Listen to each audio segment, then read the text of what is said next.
And welcome everybody back to the most earth-breaking, ground-shaking, but never media show money taking. The man, the myth, the legend, the most electrifying villain in YouTube entertainment today, possibly brother of Mr. Cowboy Filoni, General Zod.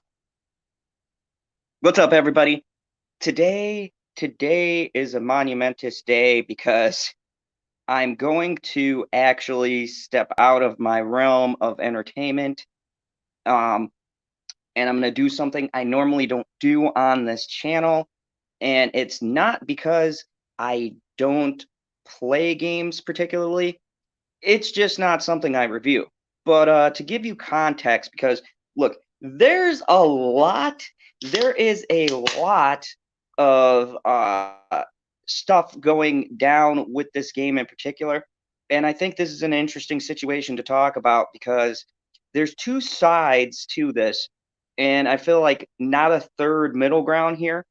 So, Last of Us 2 has been out for a little bit. If you're wondering why I haven't reviewed it, because unlike most people who are posting reviews of this game, I don't believe they're actually playing it. I think they're just like jumping aboard the look at clips and comment kind of thing. So I wanted to play this game, and then I wanted to give you my perspective. And I'm going to come at this a little bit differently from how I would review a movie or a television show. I'm going to actually really detail and break this down to you guys. All right, I feel like The Last of Us 2 shouldn't be judged as simplistically. And I told people I have a hot take. So before you do the downvotes and leaving, hear me out. I think that this isn't a matter of just rating this thing simplistically, because if we're going that route, we can say this is objectively bad, whether or not we like the SJW politics or that kind of a route. But video games are different. Video games, you can ding on technical issues. And I want to talk to you about this game from not only a is it woke standpoint, but also from the technical issues that are wrong with this, because I'm of this crowd right here. I am, hey, Stone Cold Jeremy, what up, perp? Uh, I'm of this mind right here. I'm not throwing in with the whole it's woke, so I don't like it, okay? This is not as simple as just the game is woke and it's a terrible game. And it's not as simple as saying, too, that this game is a 10 out of 10. I think that's a little crap, and the critics clearly have an agenda. What I want to do with this review is I want to, that's Mom Zod in the background, in case you guys don't know. She's like lurking back here whilst I'm trying to do my serious review. Kind of throwing off my chi here. Oh, it's live. You guys get it all. But I wanted to talk to you guys live about this because there's a lot of people who are reviewing this game, and I am very convinced they did not play this game at all. And then there's some people who have reviewed it, and I know that their reviews are on the up and up because they've had the same issues I've had. So I'm going to go through and break this down like IGN and all of them used to do. Remember when they used to give us ratings? They used to tell us the technical shit behind the game, the frame rate, how it looks in high def, whether or not it's linear or open world. Yes, Zod does know about video games. So I'm going to break this down to you, and I'm going to touch on the woke points too, because this does add to story. And when you're reviewing something, story is a factor. But there is exceptions with video games where you don't necessarily have to depend on the story. Just like you can have a game that is good that doesn't necessarily depend on great gameplay. Sound weird? I'll get into more details, but I'm a big survival horror fan. I've been a survival horror fan, and I've been a fan of the genre since like the days of Resident Evil, Silent Hill, Parasite, or I believe it was called P. It was the PlayStation 1 game. I've played numerous survival horrors. Fatal Frame series, all of that stuff. So I know a little bit something about the genre, and I also know how the gameplay should go with the genre. So I want to sort of break this down from a technical aspect and tell you why, yes, this game is not groundbreaking. It's not the best, but it's not a 1 or a 2 either. This game has a couple of issues, and I want to touch upon everything that you've probably already heard leading up to the release, and then kind of go into my review. And I'm going to hit all of the things that were leaked out. So if you haven't played the game, there will be some spoilers in this review. So, go and play it, and then you can come back, tell me if you think I'm accurate or not. I really want your input. So let's talk about the fact that here's the first thing that goes against this game. This game was 7 years in the making. Okay, this to me has the best comparison I think I heard was Star Wars. Okay, and I know Star Wars fan, I'm bringing it back to Star Wars. Wait, I've got a compelling point here though.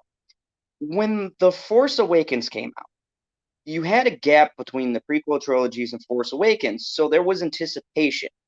And I think anticipation for a game helps and hinders the experience. And this is going to play into a lot of stuff I'm going to talk about later that really bring this game down. Because in video game, I guess, years, okay? 7 years is a long time to get your shit together and to make a good game. Most games have a turnaround of 2 to 3 years at most because they want to capitalize on a franchise while it's hot. You have to be damn confident in your fan base to have as long of a wait as we have had for The Last of Us Part 2. So right off the bat, people's anticipation for this game is at a hype level. This helps and hurts the game, okay? It helps the game because it drives up the sales.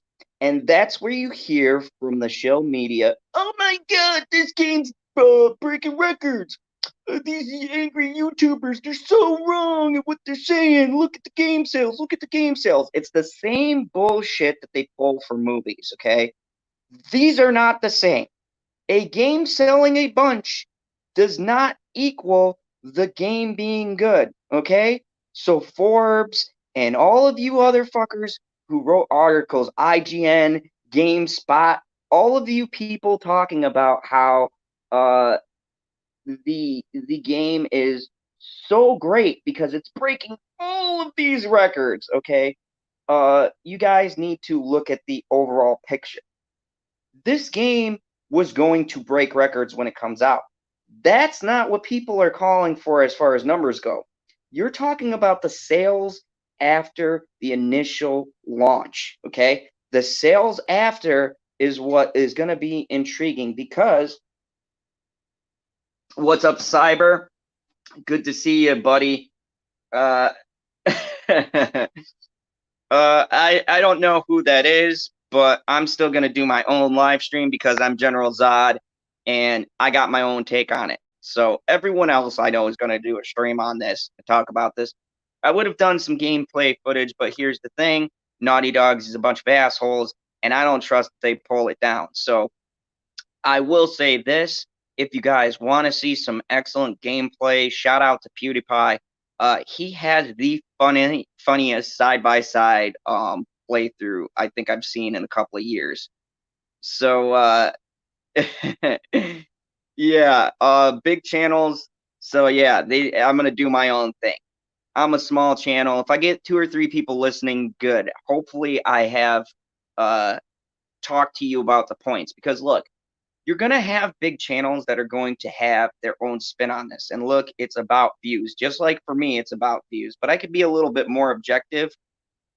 They're jumping on the SJW stuff. But there are some things that are redeeming about this game. So we've had this wait, and hype has built it up. Hype has hurt and hindered this game. Another thing is media attention. Okay? Media attention is the worst thing in 2020 for any product ever. It's almost like you want negative media attention at this point because positive feels like pandering, even if they're right.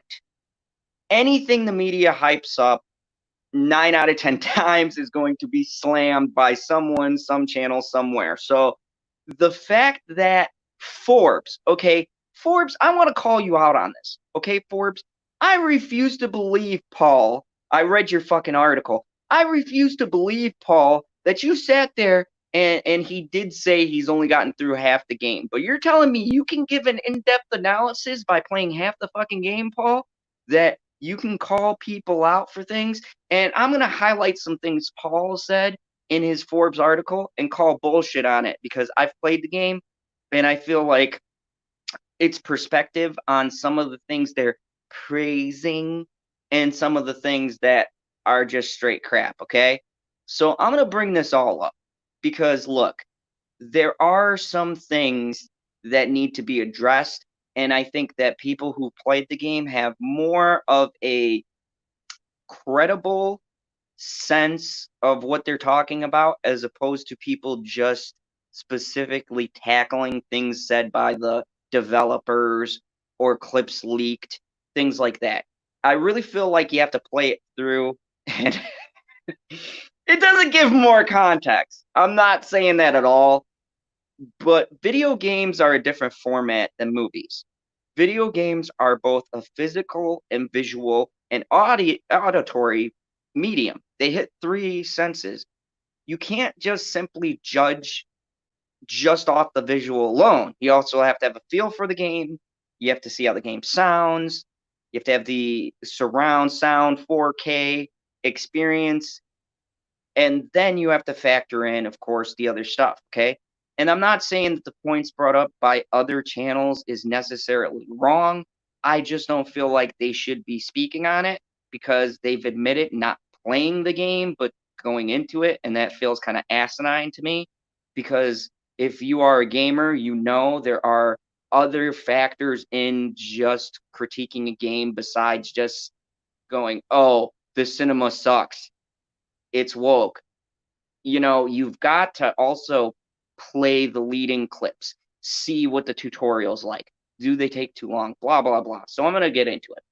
So The Last of Us Part 2. This game is a mixed bag for me. And I'm going to say that I call bullshit on a 10.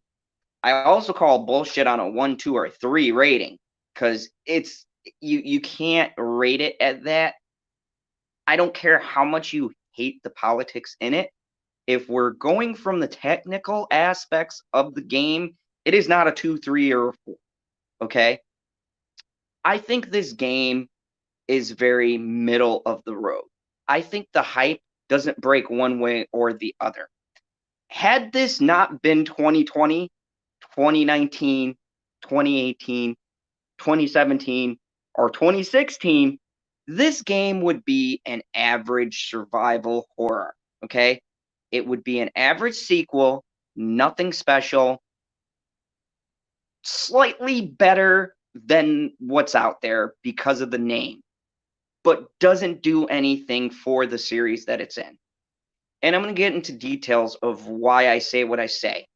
And then I'm going to give you my rating, and my rating's going to be a little bit different. I'm not going to do an overall rating because I feel like when you rate this game, you can't just say an 8 or a 9. You really have to break this down. Like, you got to go by graphics, you got to go by sound, you got to go by gameplay, and you got to go by story. And story is the biggest thing that drags this down. Make no mistake, people are right with what they say about the story, but a little bit off.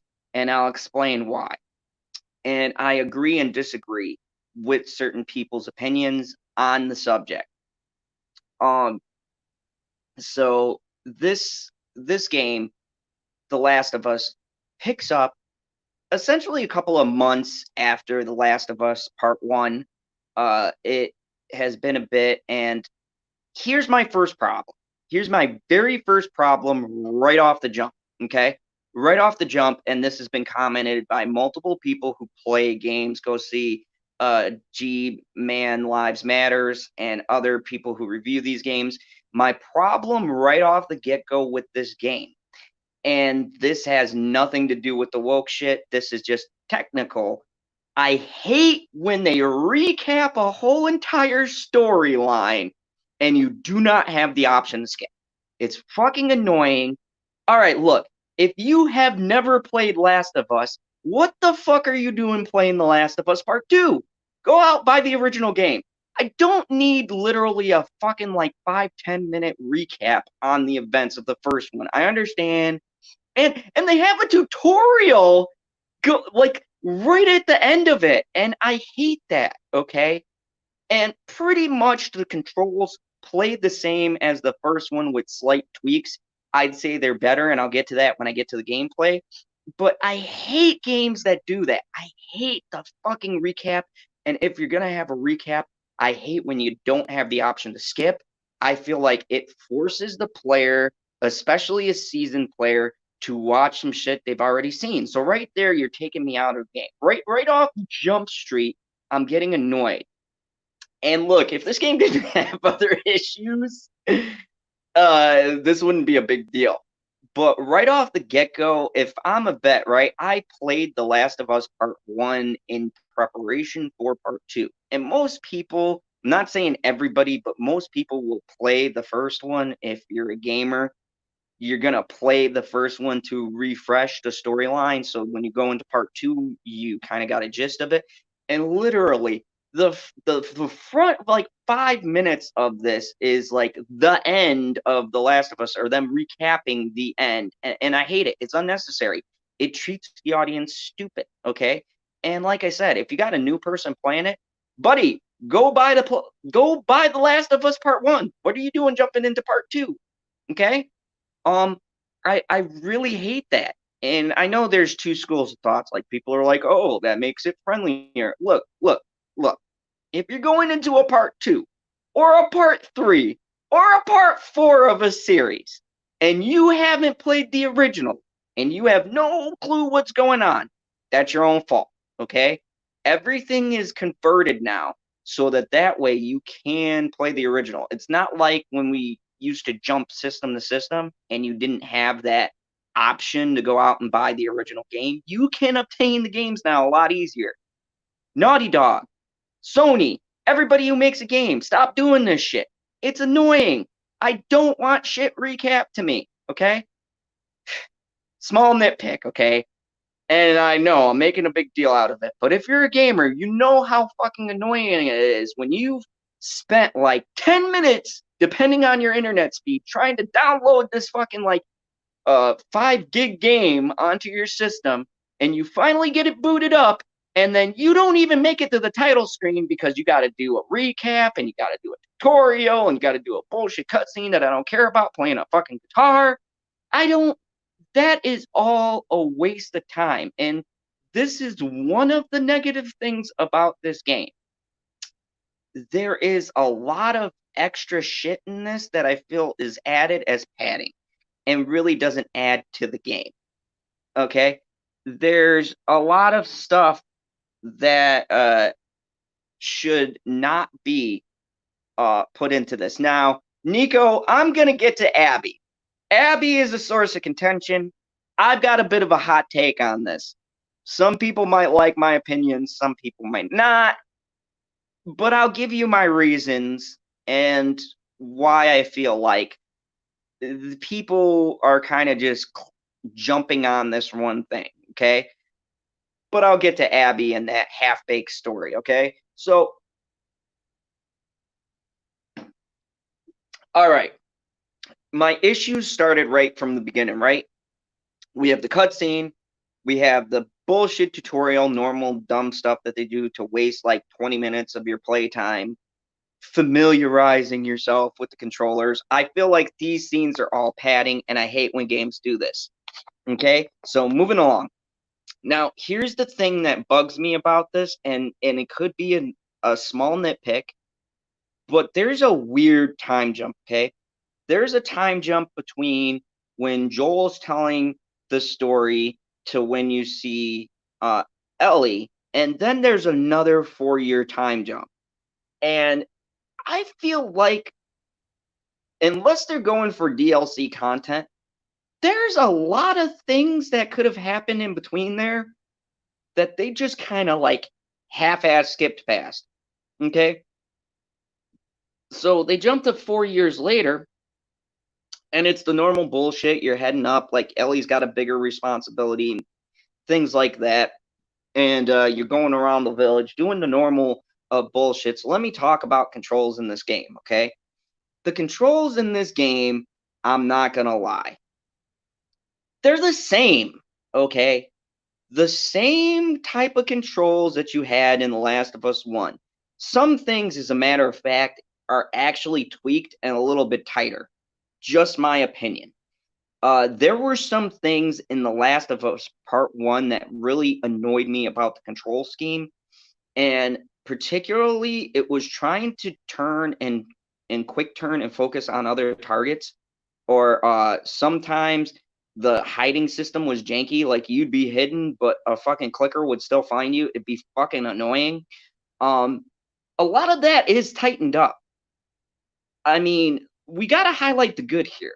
There's a lot of little things with the controls this go around that where when you are playing it, it feels a lot better and a lot easier and less clunky in the beginning. Now, don't get me wrong, there still is some issue with the controlling.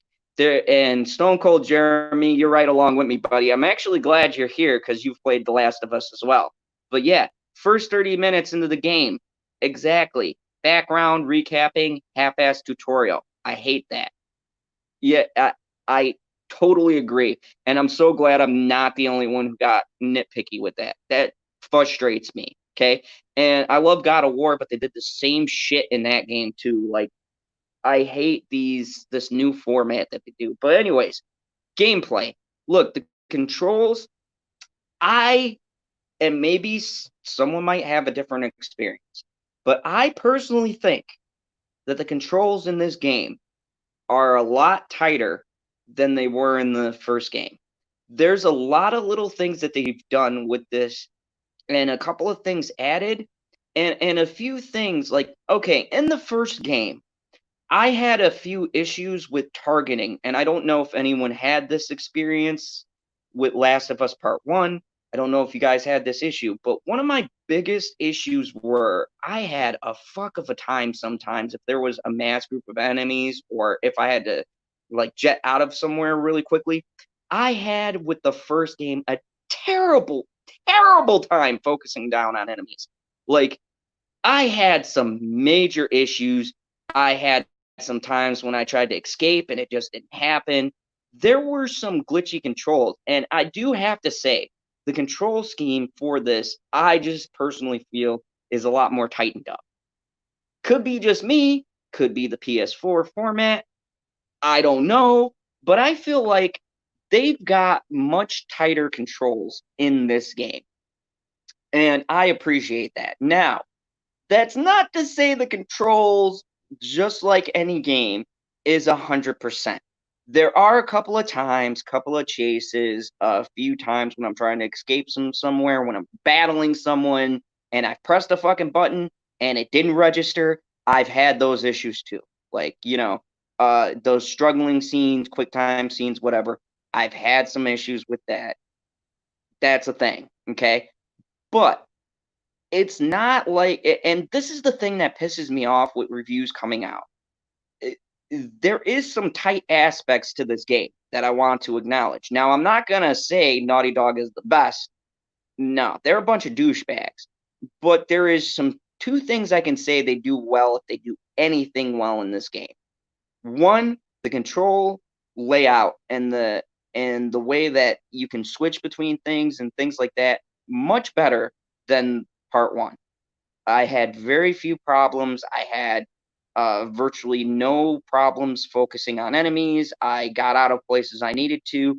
There were just a few times, movement wise, where like I did the whole Metal Gear Solid. You guys remember back in the day, you go in a circle or you bump into shit and you can't like get off of a corner. I've had like that issue, but I haven't had anything that's been really deal breaker for me. Okay. So the controls on this are tight. Now let's talk about the graphics. Like or hate, Yeah. Targeting was bad. Exactly. I totally agree.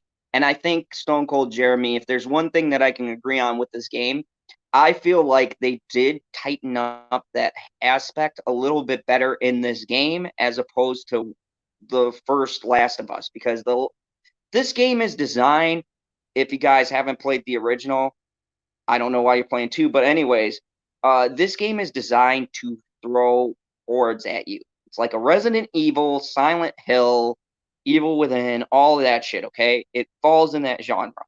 And it suffered from the same problems that every one of those games have.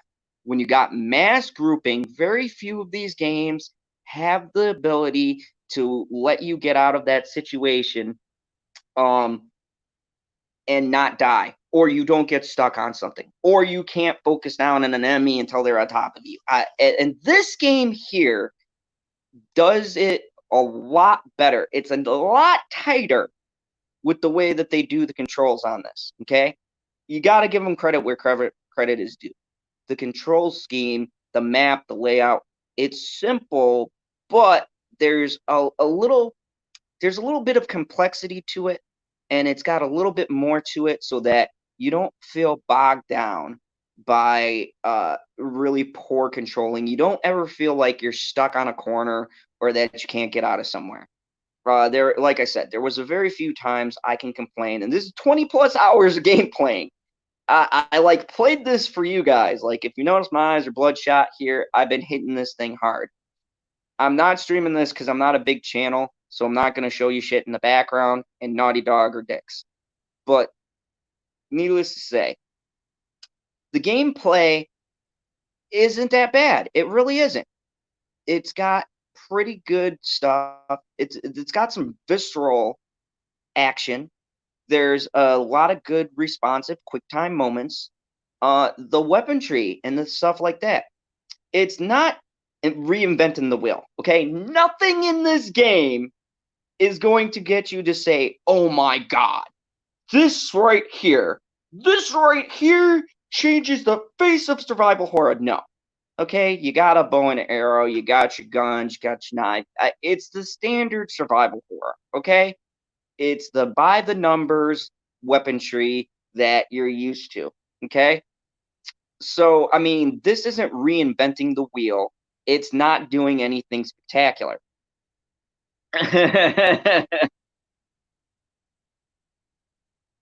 Yeah, I'll get to Abby, perp. I got a hot take on Abby. Okay, so here's the thing: the the controls, to me, they played smooth. And look, as a gamer, fuck the outrage for a second. When I'm just trying to focus on the game, the first thing, and you guys can let me know in the comments, but the first thing that could take you out of a game right off the jump is if you can't control. I can deal with visuals that are kind of wonky. I can deal with occasional drop of frame rate, sound, whatever. I got to reboot something. But what I can't deal with, what I will not abide, is if I start a game and the control scheme is fucked up. That I'm done. That's it. I can't do it. Okay. So kudos. Last of Us does have a decent control scheme. I personally did not have any issues. I had no problems. As a matter of fact, I actually was able to switch up some of my control layout, make it more easier. The customization wasn't bad. I'm one of them crazy people who do inverted. I know, weird. This is General Zod's Phantom Zone. What do you expect? I like inverted controls, so I invert my control scheme, and it's actually not bad. I don't know how it plays the other way, but y'all can let me know about that. But anyways, yeah, I'm one of those people, so I use the inverted settings.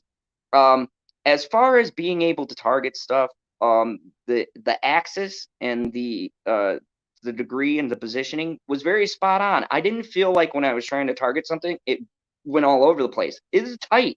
Like if I wanted to aim at something, I was dead on. I could aim on it. There was no problems. And Stone Cold, I'm glad you agree with me. Good. I'm glad I have some people who've played this game because I don't want y'all to think that I'm just like shooting off the hip here. Um, like I said, I'm gonna address the controversy and I'll get to the story problems because there are story problems that aren't just Abby. There's a lot of story issues I'm going to cover as well, but let's just focus on the gameplay. Gameplay is tight, okay? Gameplay is yeah, I do too. I have to invert the y-axis. Fellow y-axis guy. Awesome, Stone Cold. I always thought I was alone in that. Like my friends would be like, "Why the fuck are you inverting the controls?" They get pissed every time they use my controllers. They got to revert them back. But anyways, yeah, I just feel like that's better. I got like a better I can focus down better. But anyways, like I was saying, the game play, okay, play itself is not that bad. And look, I'd again refer you guys to PewDiePie and his playthrough. You can see from his playthrough too, because he's bigger and he can have live shots play through the game. It's not that bad, okay? The control scheme itself is really not that frustrating. And now here brings me to my negative. And this is not a Last of Us 2 negative, okay? So all of the people who are sitting here reviewing going, this is just a problem exclusive. No, this is a problem exclusively to the survival horror genre. And this is a problem that the game suffers from and why it doesn't quite break out to be the greatness it should have been. Linear gameplay. Linear gameplay, I have mixed feelings about. I think in certain points of survival horror, linear gameplay is needed. I hated the old days of Resident Evil 2 getting lost as fuck in that mansion because there was something in some weird fucking corner I couldn't get because it was an open space and it was in some fucking nook or cranny you could never fucking find, right? You guys remember that one room, right, where with the fucking clock? And so many people didn't know you had to move that fucking clock to find the switch. It was literally buried to find it. And yes, I know it's more immersive, but it's also a pain in the ass, okay? So I don't mind linear gameplay to an extent. I do also like an open world format because I feel like there is a way to mix linear gameplay and open world simultaneously. Final Fantasy did it, right? You can have an open field, but make the path narrow, open it up, and then kind of corner it off to where you can't get to the edge. So you still feel like you have room to play with, but you're also making it linear so people don't get pissed off and lost or whatever, okay? And this game is very narrow. And it bugs me because the scenery within the game is beautiful. The first opening shot alone when you're riding on the horse is fucking gorgeous, okay? The most of the scenery in this game is spectacular. But I feel like Naughty Dog doesn't utilize the scenery that they have. And they don't let the players utilize the background that they have either. And this really detracts from the gameplay, especially for a game like this. Okay, and I feel like while we're talking about linear gameplay along with uh, the background, linear gameplay uh, mixed with a gorgeous backdrop can be a good or a bad thing because it makes you want to be more immersed in the world. And then you're like put into a box and cut off, right? So you'll see like mountains and the sunrise and shit, but you never feel like you're getting to it. You feel like you're playing a game and you're limited by a path or a space. And this is my problem with Last of Us Part 2 is that a lot of the gameplay is very linear and I don't feel like they use the most of their space. And I feel like that's a really bad, stupid choice because clearly, and you are being biased if you don't think that this game is beautiful. I mean, even people who don't like this game, there's no dispute. This is a gorgeous game. I mean, it is gorgeous. And even the in game itself is gorgeous. Okay. The cutscenes are on point, they are very detailed. And I have like 4K high def stereo surround sound like around me, okay? That shit is magnificent, okay? If you ain't playing it 4K television, you are depriving yourself of a truly epic experience. Because I will say, if there is one thing that also brings the grade up of this, is that the cinematics and the sounds and the acoustics are fantastic for this game. Fantastic. Like, I could hear bird. Okay, look, that first opening scene, right? Riding through the field, okay? I put my stereo on. I put 4K, Adobe Sound, whatever the fuck setting, okay? But I could hear fucking birds chirping in the distance, okay? As I'm riding because the sun is just starting to come up. Like, yo, that's detail. That is detail. Like, there's a lot of things in this game sound wise that's very well done. Like, if you're in a room and you're being surrounded, or you're being surrounded by this other faction that we'll get into later, you can hear them talking back and forth and cursing and swearing.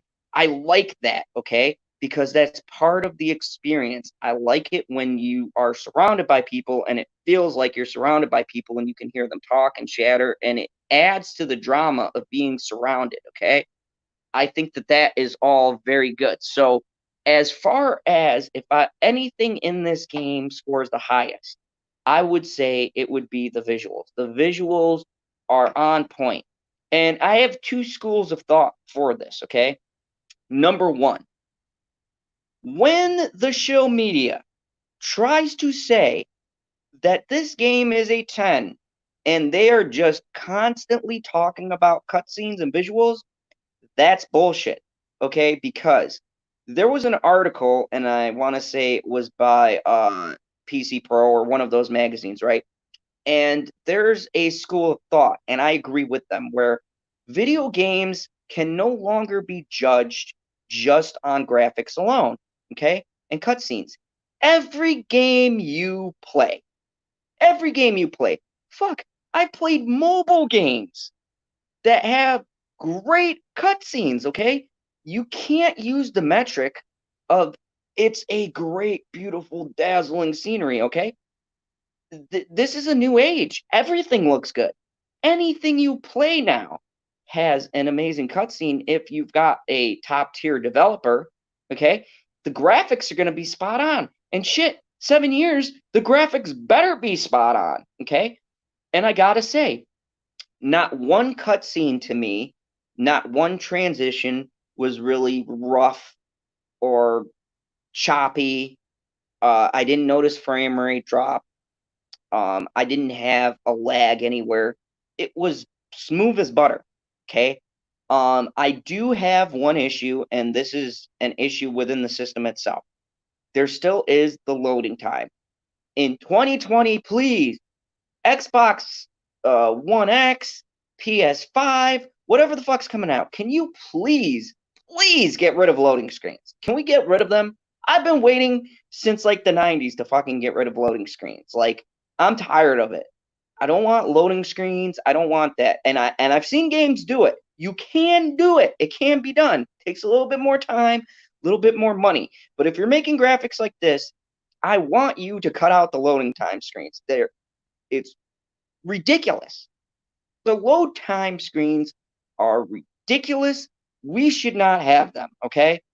And this really takes me out, especially for some things I'm going to bring up later where you get pissed off and you're stewing in between a load screen, because then you get something that happens and you get fucking pissed off, and now you're even more pissed off because you're waiting at a loading screen, and you're punching and cursing at shit while you're waiting, because it's just, you know, yeah, loading screens. I hate it. I hate it. It's ridiculous.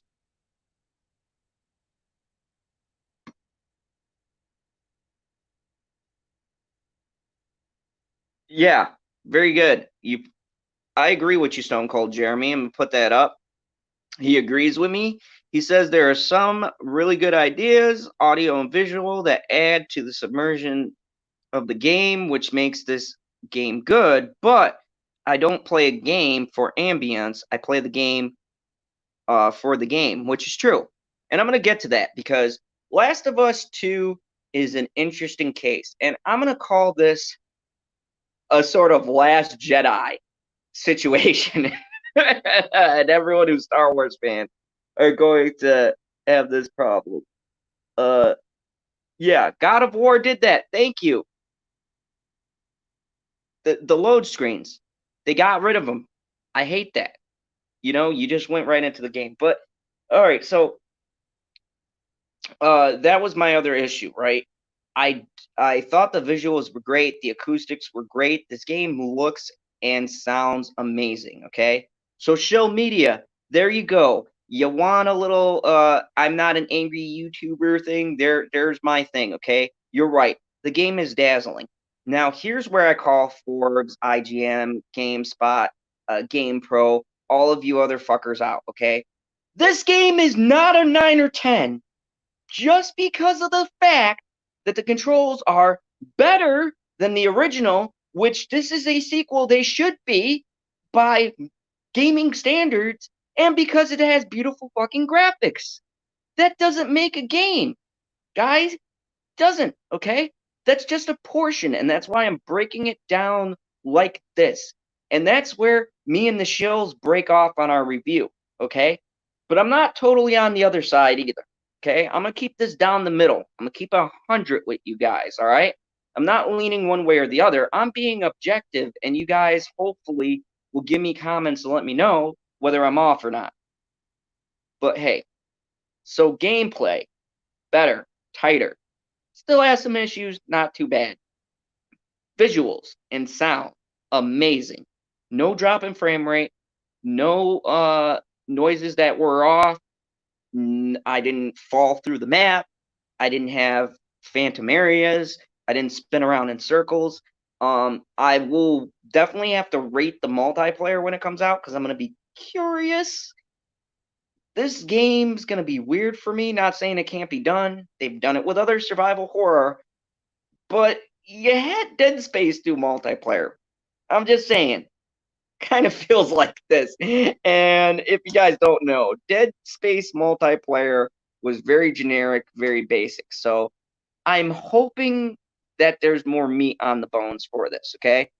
So gameplay, visuals, I'm going to get that out of the way. So there we go. They're tight. I like them. Now, let's talk about the elephant in the room. I'm sure this is what, out of 42 minutes, this is what y'all have been waiting for. What does Zod think of the story? Fuck.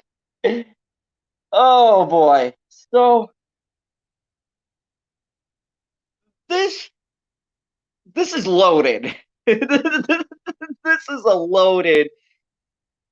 This is, after playing the whole thing, okay? This is very tricky to come at because this is not the pile of shit that people make it out to be. But it's not the game-changing, genre-changing masterpiece I was hoping for, or even a competent follow-up that I was hoping for, okay? I've been thinking for 2 days about how I was going to approach the story game. And if anything in this review is a 1 or a 2, it's the story. And I'm going to give you some reasons why. I'm not going to be like the show media here and say, oh, it's gay characters, or oh, the trolls are saying the characters are gay in 2020 and all the internet people are coming out and they're going, yeah. Okay, fuck you guys. That's not our problem. This is like a movie. Let's put it in movie terms. A movie has a beginning, middle, and end. Okay? And unlike movies, games can have a continuing storyline, right? Or think of it like a part 2 to your favorite movie. Your part 2 has to make sense with your part 1.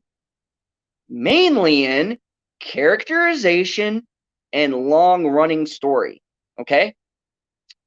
This story goes off the fucking rails at the end of this thing, okay? And I'm not gonna lie to you here. The first half of this game, even after Joel's death, okay, and I'll address that as a huge fan. I'll address this, okay? Did not go off the rails for me for the first 10 or so hours. I was still invested. Now, was I annoyed? Yes. Was I agitated by things? Yes. The game goes off the rails. It's at the last. This is a game. This is a game like a good movie or a potentially good movie where you have a good first act, an engaging first act, and then it goes off the fucking track at the end. The end of this thing is a WTF moment for me. It makes me really, really salty because of the fact that this thing had potential. And I'm going to spoil the shit out of certain things because in order for me to explain the incoherent structure of this story, I've actually got to explain the story to you.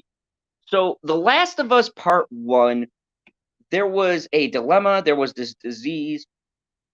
Now, I'm told by the purists, this isn't a zombie tale, but for simplicity, it's zombie-like, okay? Plants, people turning into freaky shit, okay, mutating. So we'll just say a post-apocalyptic outbreak. Now, Last of Us 1 was so compelling because our anti-hero, because Joel's not a hero, okay? And everybody who's pissed off because Joel died, okay, it was inevitable. Joel is not a good guy. I could deal with him dying because of the fact that he is not a hero.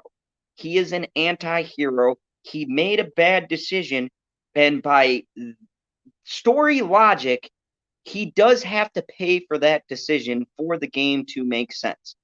Now, before you downvote me and click off, how this happens, I don't necessarily agree with, and I'll tell you why, okay?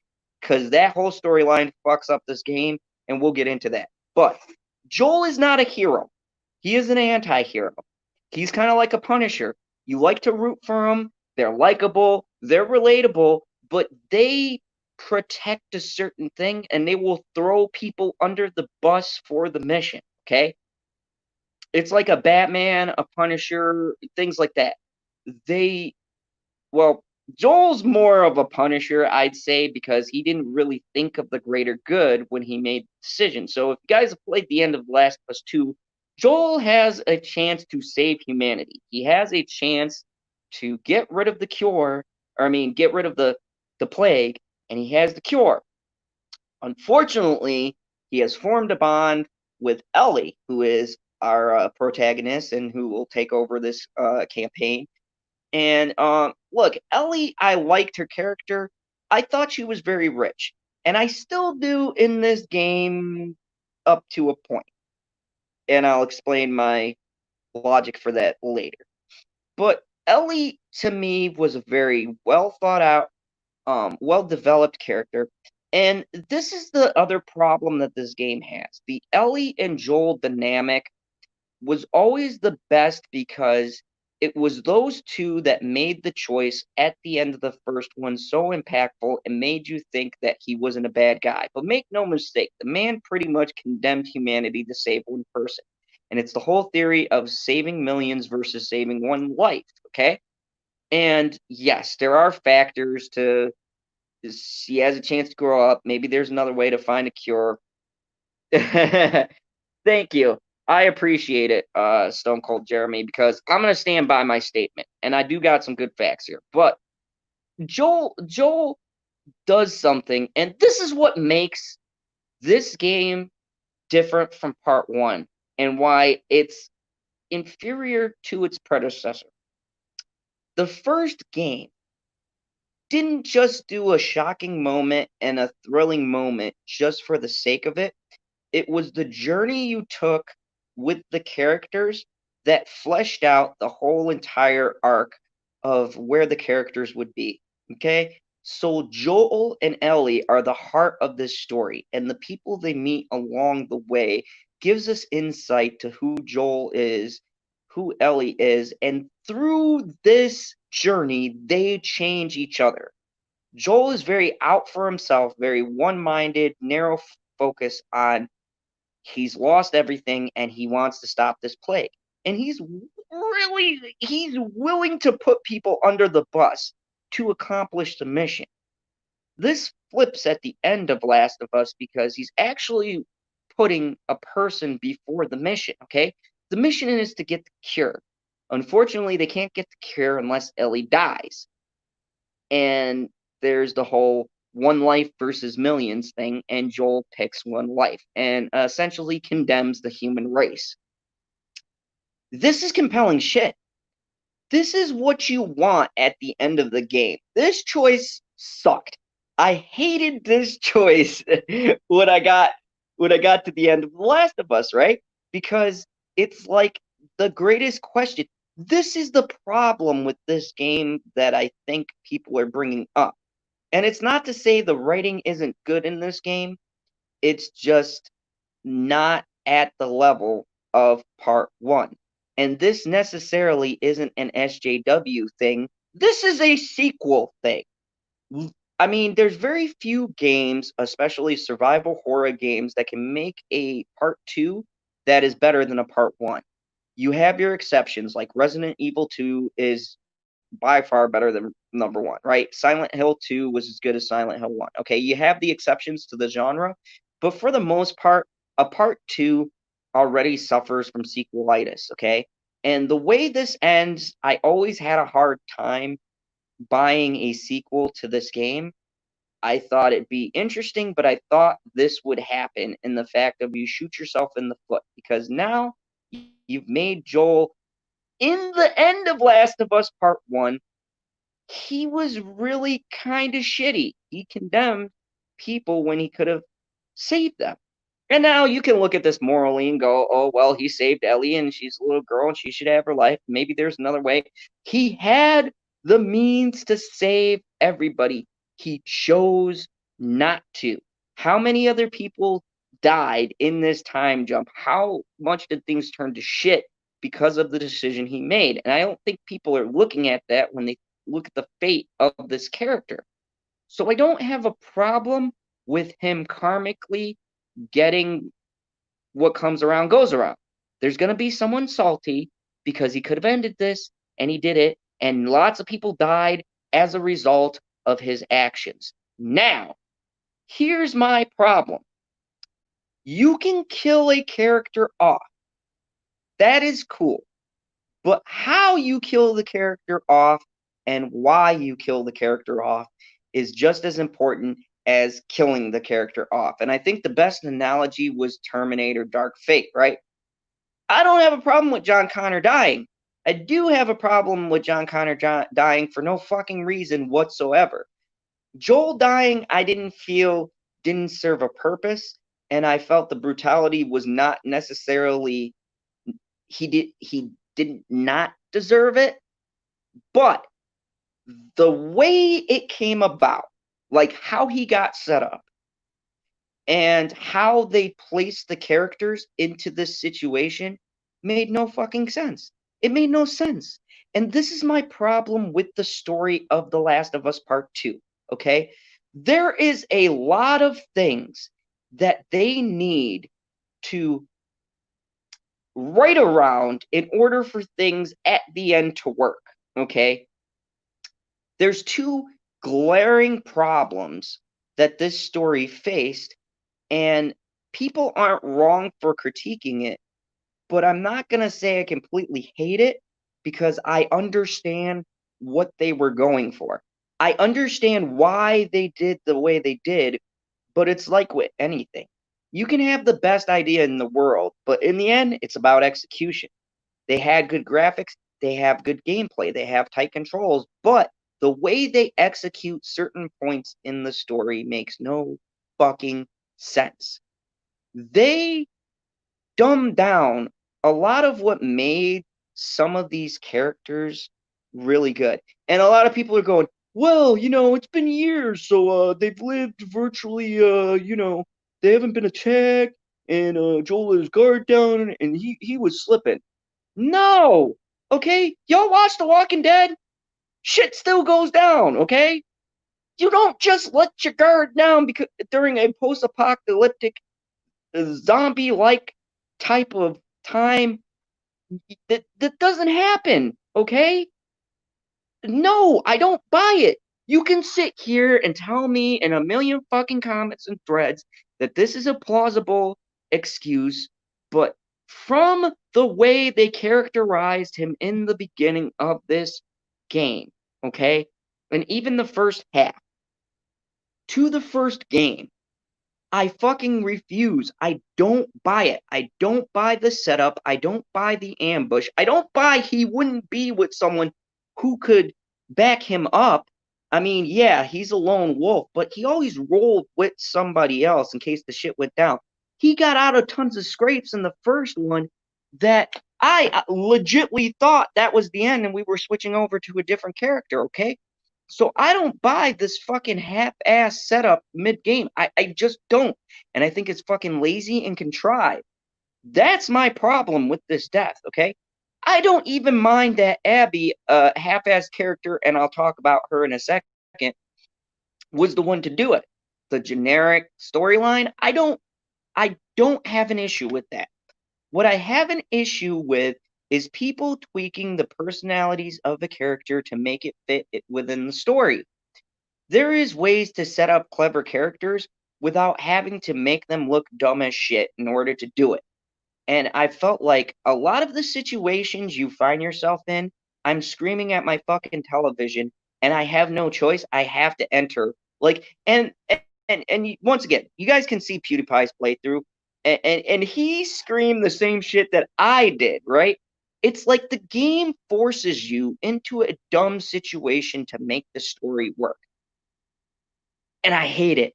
I hate it because now, not only do I get this shit from movies where I'm forced to believe these improbable situations because they want a narrative to work, but now you're forcing me to play this in a game. Like, I have no option. I don't have the option of not going into this situation because you have locked me into this scenario, this cutscene, and I hate it. I hate that. I think that would have made this game slightly better was if you had a choice to do it differently, and then something else. Like if they wanted the scenario to happen, then you choose something smart, and then something goes wrong. I think that would have calmed the players down. I think it would have made sense. But they don't give you that. They force you into a storyline that you as a player don't want to be in, okay? And I don't just mean the Abby thing. I mean with other characters exploring, whether you're doing a little side thing or whatever, you are forced into dumbass situations that you as a player know is dumb, and your character should know as a survivor, but yet the game forces you into a situation. And this is where my problem is. Developers, pro tip, if you want people not to be pissed off at your story, do not invade games, because forcing a player to do something they won't want to do in a 10-minute fucking side quest that I don't want anything to do, and you're forcing me to do it for the sake of your story, not because it contributes anything, but because it's an event that has to lead to something stupid, not advised. People notice that shit. And I noticed right away, one thing that pissed me off is how the game seemingly it's like playing a game of cards, right? When you play blackjack at Vegas, sure, you'll win a couple of hands, right? But you know the saying, the house always wins? I felt like the house rigged the game. Like, I had no choice. And I know in games you're not going to have a choice in how it plays out, but then the character has to reflect to you. You're playing a game. Games are interactive. This is the problem people have. They don't want to feel like they're locked into a dumbass situation that they themselves wouldn't do, so why the fuck is my character doing it, right? and I've got to walk into this. And this is where the problem lies. You've had 7 years. You should have given the player the choice whether or not they wanted to enter the scenario that they're entering into. Like Joel's done. Come on, man. I knew that shit was a setup. Joel knew it was a setup. All right? You forced us into that. And that's what makes that scene fucking stupid. Is that we're forced into believing that our character is this fucking dumb.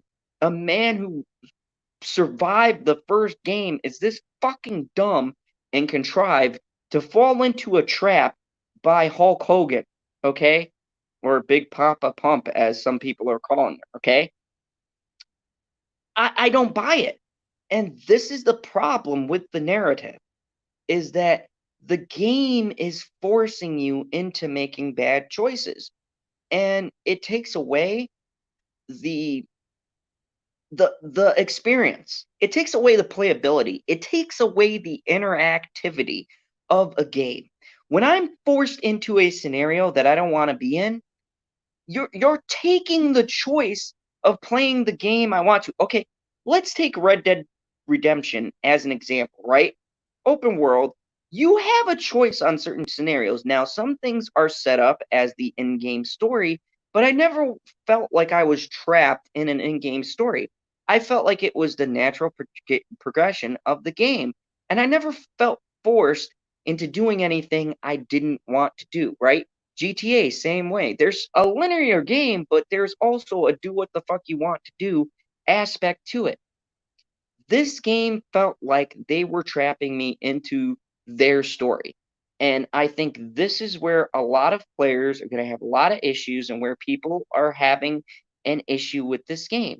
You do not want to be forced. If you are playing 20 hours in a game, you don't want to have like an hour where you feel like you're forced into a situation you know as a player and as the character, the fucking character knows is not the right situation. It's not the right choice. It's terrible. Shame on them. And it's one thing I do agree with as someone who's played the game. With that being said, there are some things we play through that I don't think are as terrible as people are making them out to be. Some things with Abby aren't that bad, okay, people? Come on. I know. This is the problem, okay? Let me tell you the problem with Abby before we jump into this, okay? It's not a problem that she killed Joel. It's not a problem you gotta play as her. It's a problem she killed her and then you gotta fucking play as her in the middle of it all. Like, this was a badly placed play point, okay? This is the worst play point for a game I've seen in years. You do not kill a marquee character, okay? And then say, "Oh, we're going to give you the perspective of this person and you can get her perspective and you'll feel better." No, because at this point in the game, I'm pissed off you just killed one of my favorite characters that I've been following the whole entire time, and I don't want to know your story now. I don't fucking care. Fuck you, Abby. You killed Joel, okay? And that's how people are gonna feel.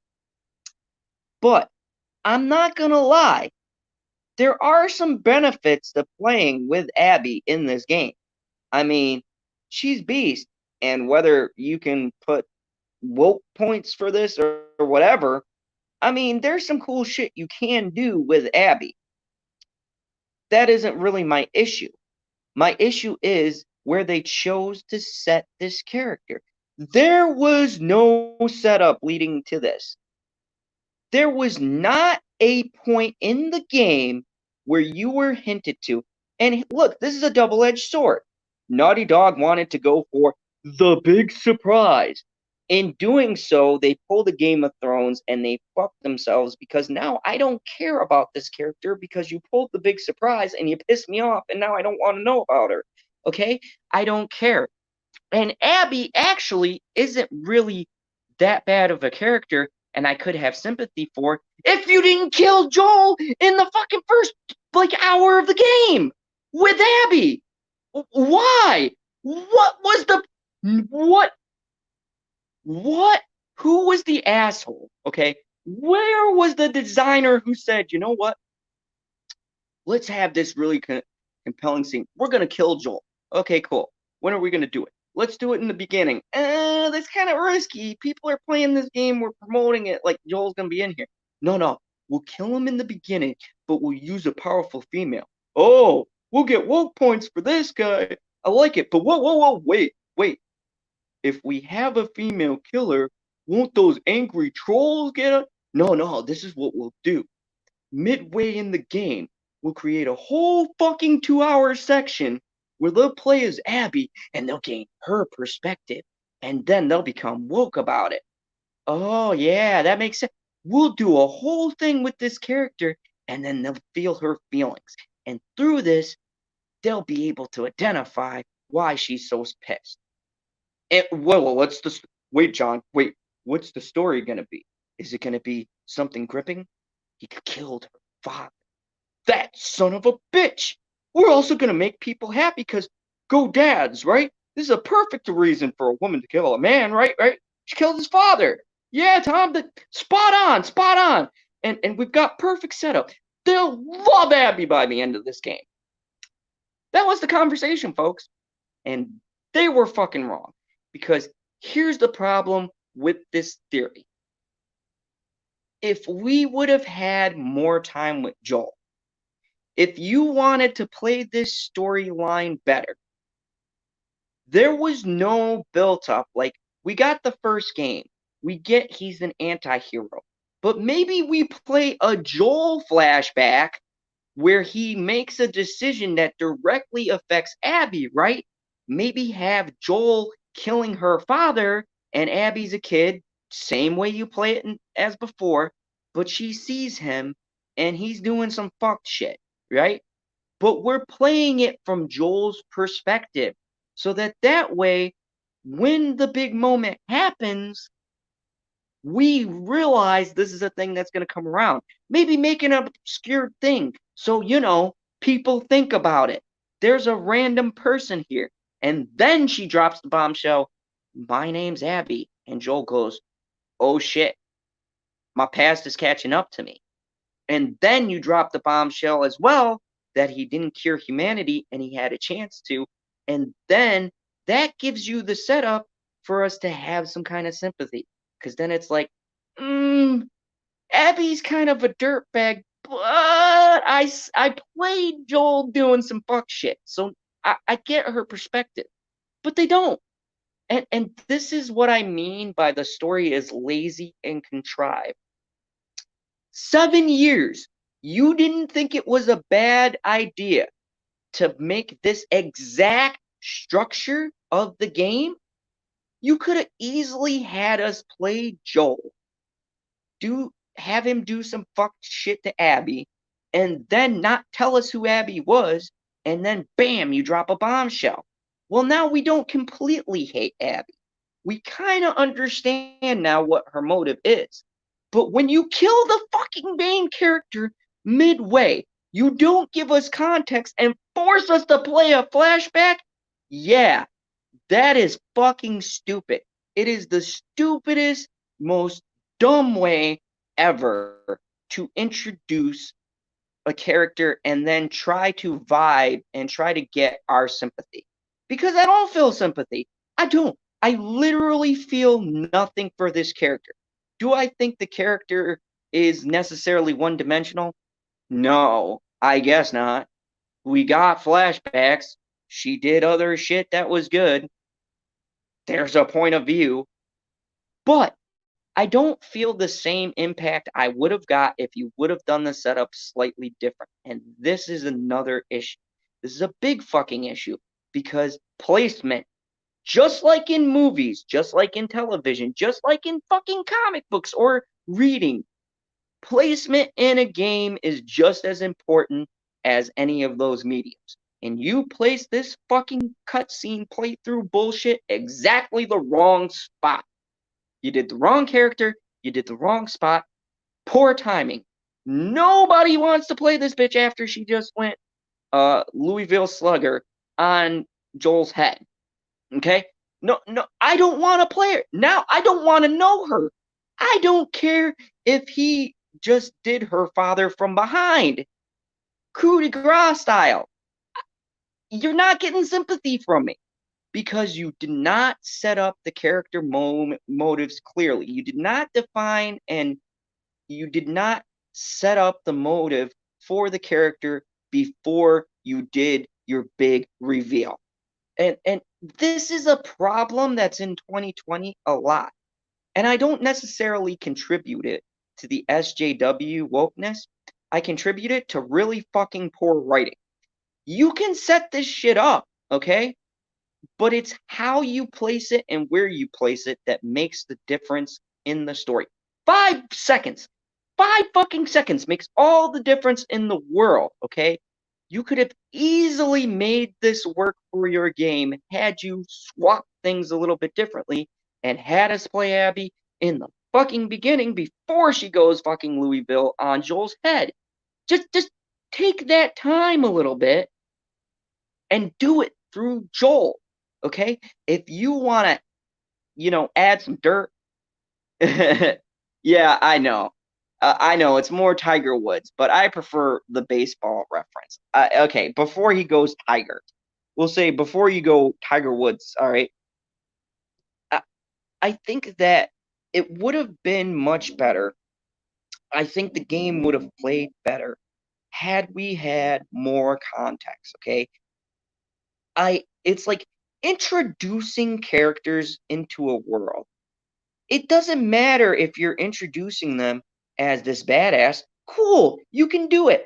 Fuck, you can do a badass female. We've had plenty of them. That ain't my issue, okay? We have just badass females that come into a series. I'm like, oh fuck. All right, cool. You go, girl. That ain't my issue. It's the way that the female is introduced that I have an issue. They did it ass backwards, okay? Anyone who plays this game, you can't argue with it. It was a terrible intro. It was the worst introduction ever. Ever. And I've seen some pretty bad introductions. I mean, I've seen some bad PlayStation 1 graphics, okay? And Barry talking in Resident Evil 1 was pretty bad, but not as bad as this shit. Because at least in those games, they knew how to structure the format. They put the cart before the eggs, right? And it doesn't work. Or the eggs before the basket, or whatever the fuck you want to say it, the cart before the donkey, all that bullshit. They put they wanted to introduce this character and they wanted to make an impact, but instead of doing it the right way, and look at Walking Dead. When Negan came on, okay? And trust me, this is all going to swing back around. When Negan came on, when my man, my fave 5, Jeffrey Dean Morgan, came on that show, that was the highest rated, most talked about episode. And it's all about how you introduce someone. There was setup, okay? They had gone into his camp and killed people. You had the setup right there. You knew his name because people had talked about it, okay? And then, boom, when he makes his entrance and kills like 2 of the main characters in the show, you now know he is not the person to fuck with, okay?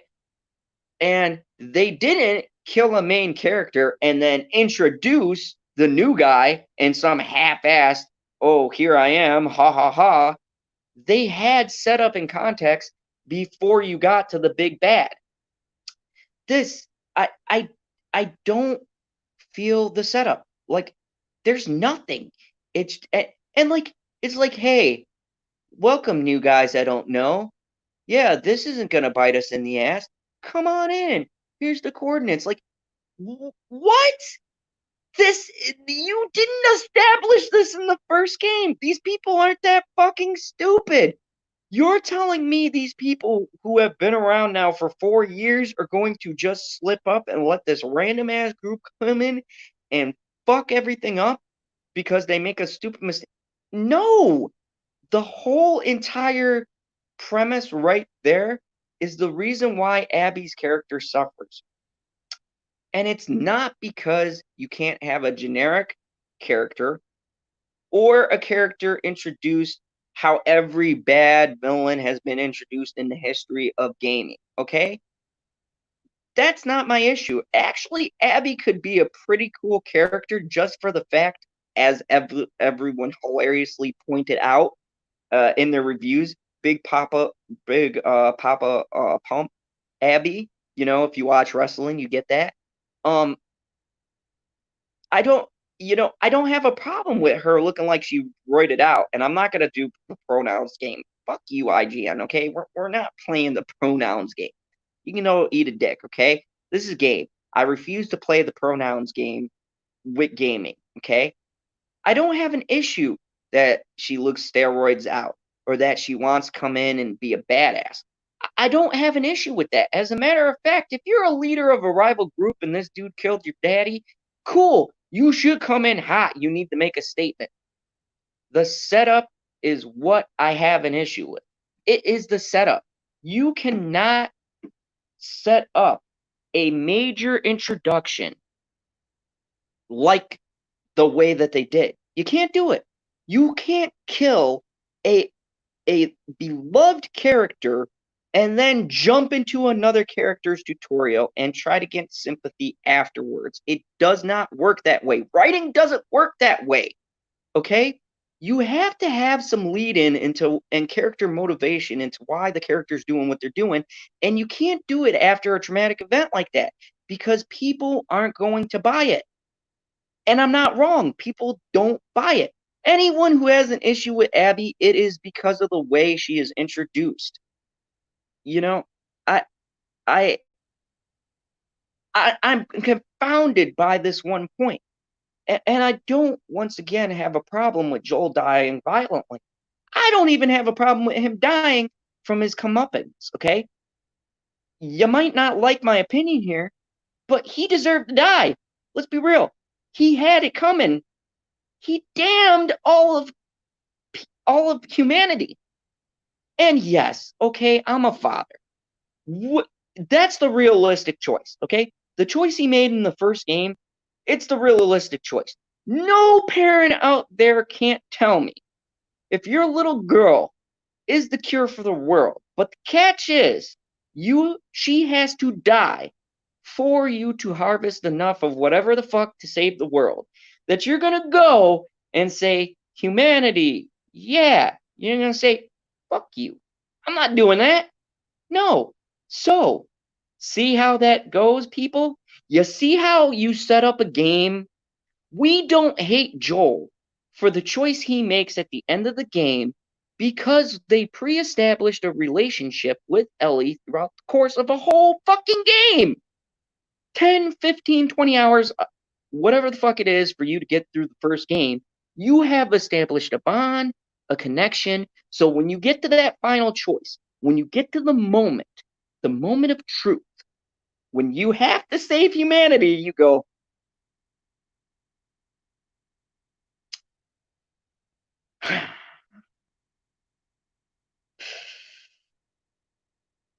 nah, I don't think I'm going to save humanity. I don't think I'm going to do it. Fuck it. They'll figure it out. We're going to go some other way, right? It's okay for that choice. But when Joel gets violently killed by a human factor, people are in our uproar. And let's be realistic. If we're talking karmically, if we're talking story-wise, it makes sense for him to die. Now, if you want to be super analytical about this, how they set up the way he died is the exact problem. I don't even have a problem with you killing him in the first 2 hours of the game. I don't have a problem with this and you passing the buck to Ellie. I like Ellie. I think you've played her enough in the first game for me to form a bond. And there's a fucking stupid ass tutorial on how everything works for her for you to get the gist. She's an appropriate torch to pass it to. That's not my issue. My issue is the setup leading to his death. I didn't feel emotionally sad. I felt pissed off. And I feel like that's not the feeling they were going to for invoking when they made this scene. But that's the feeling they got from multiple people. The setup was just wrong. We needed more context. You could have had this mysterious character, but we should have seen more of Joel doing shit fucked up, more of like a decline, more of things that make this setup make sense. And I just don't get it. And there's no way you can set it up in 2 hours without it being forced and contrived. This is a 20-hour game. You could have given me more than 2 hours. I'm sorry. You could have given me more gameplay, dove into the past a little bit, and set this up a lot better. And I think this is the problem that, one, people have with Joel's death, and two, people have with Abby. Because once again, in the grand scheme of things, when I've had time to cool off and I've replayed the scenario, she's not really that bad of a character. She's not that bad to control. And if I take out Joel dying, I know, folks, I know, I'm reaching here. But if I take out Joel dying and I just look at Abby and her being a counterpoint to Ellie, like her running her camp one way and Ellie running her camp another, that is a dynamic. Why does Joel have? That's your clutch right there. Okay, all right. Let me propose a different scenario. All right, let me propose a different scenario. Say we don't kill Joel. Say Joel gets kidnapped, and a portion of this game, and I know this is going to sound contrived and whatever, but just bear with me for a second. Say a portion of this game, rather than seeking revenge, is about seeking and finding Joel. And you're having flashbacks. And now you're getting the point of view of the villain. You can have Joel kidnapped. Fuck, beat him up. Whatever, right? Have him being beat down. Have him having banter with this character.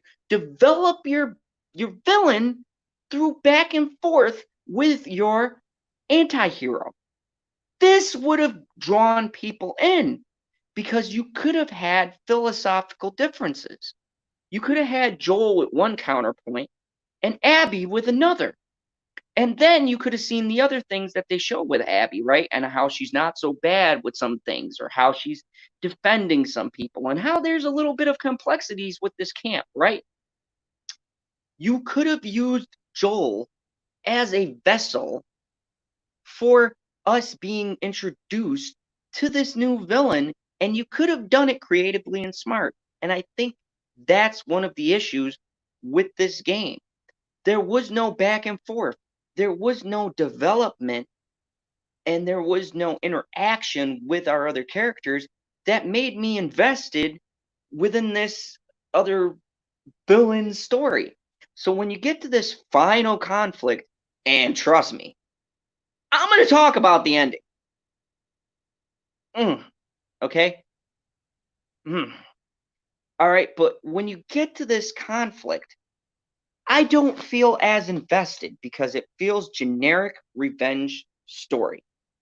You could have still killed him, but you could have made it the later half of the game. Hell, you could have had Ellie get there, and you thinking that through this built-up relationship and her talking back and forth with Joel, maybe she was going to save his life, right? Maybe he cracked that steroid-induced cranium, and they maybe Abby was forgiving him, right? And then boom, she turns around and shoots him in the head. How fucking awesome!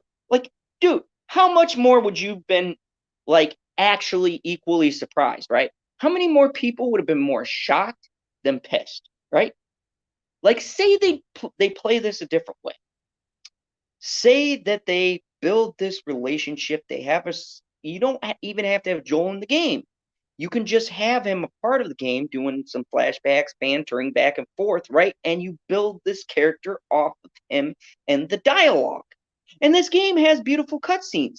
You could do it. have like breaks in the story where they're talking back and forth and they're having ideology differences, right? And wait, how much does this build this character as not just some angry female, but a more understanding female if instead of killing Joel, she kidnaps him and keeps him around, right? Instead of her just going on first impulse, she keeps him around. And then she has this talk. And then you build up to the audience, right? This builds up suspense because now you're on Ellie. Yes, you do have another mission, but this mission, you have to save your mentor. You have to go with a friend. You have to travel across, right? You're braving the dangerous world. You're getting flashbacks from Ellie's perspective, and you can have the villain talking to Joel and have some of his perspective, right? Now you're building something. Now you're building layers in story where when you get to the final moments, if this character kills Joel, you make the audience feel conflicted because now you've built up your character and the audience is like, I actually kind of see the point, right? But when you do some bullshit like Terminator-esque, where you just kill off the character right in the beginning because it almost feels like you don't want people to focus on Joel, people pick that shit up. I'm sorry. It feels like a shameful character. And that's what it feels like. It feels like the bastardized, demonized character. And I really feel bad for the Abby and Ellie storyline because it got shitted on, and so did Joel. Because by trying to make them the center point, you have directly killed any chance of the audience connecting with these characters and their journey. Because you have half-heartedly and quite possibly in the most vicious and maleficent way killed off a character, and you have taken away from the experience of the player by doing so. And I think this is where the problem lies. And I don't necessarily think that Abby is a bad character, but because of the situation that the game developers placed the character in, and I say the game developers placed the character in, that automatically makes this character the center of contention. And now let's be real. When you play through Abby, she does have motivations and reasonings for doing what she does. But because you've killed Joel so fast and in the beginning, we don't give a shit. And you're forcing the player and you're asking too much of the player. You are. It's been 7 years. You asked us to wait. We do a fucking 2 hours worth of tutorial and bullshit. And now when we get to the meat and potatoes of the game, you kill off a main character. This is why Abby fails as a character. Not because she's poor, because honestly, I didn't really think she was a bad character. I thought she had the potential to be a good character and was shot and burnt and fucking beaten before she had a chance to bloom into a good character. And what I mean by this is they fucked her over in the story because once you put that where you've placed it, you can see it from any gamer. Nobody cares anymore because of how you placed it. There should have been back and forth. I honestly think it should have been a kidnap scenario, and like then you get Joel killed when Ellie gets there. I think it would have been cooler. I think if you had a back and forth all game and you think she's gonna save Joel, and then she turns around and goes bam, shoots him in the head, how fucking impact? I'm just saying that to me would be whoa. And then you're like, oh, you gotta get this bitch, right? And this adds to the narrative thing because this feels like a lack of creativity and just wanting to push two characters into the forefront and not letting them earn that. Like, I can't say Ellie doesn't deserve the spotlight. She does. She's already a fleshed out, established character. She's already paid her dues, and we got that bond through Joel. And I honestly believe if you took Joel out of it, she could have stand alone by herself. Now let's talk about that fucking NPC she has with her, okay? First off, I don't care if she's gay. But the very first scene, I could tell, okay? This is a forced narrative. I'm sorry, there's no way to say it. And if you are a top critic and you're trying to tell me they weren't forced narrative, you're a fucking idiot. Because from the get-go, right when they jump to the 4 years later, there is a comment. And it doesn't feel like a natural conversation. It's all like, oh, did you see me kissing another girl? And dude's all like, no, bro, I didn't care about it. I'm just fucking with you. Like, it's a post-apocalyptic world, Ellie. No one gives a fuck you're gay. And game designers, we don't give a fuck she's gay. What I care about is this character does not add to anything in the story except for the fact of trying to add more of a loss to Ellie, but I really don't care about their relationship because it kind of feels forced. I don't get anything about this NPC that develops that makes her feel like an actual character in the story.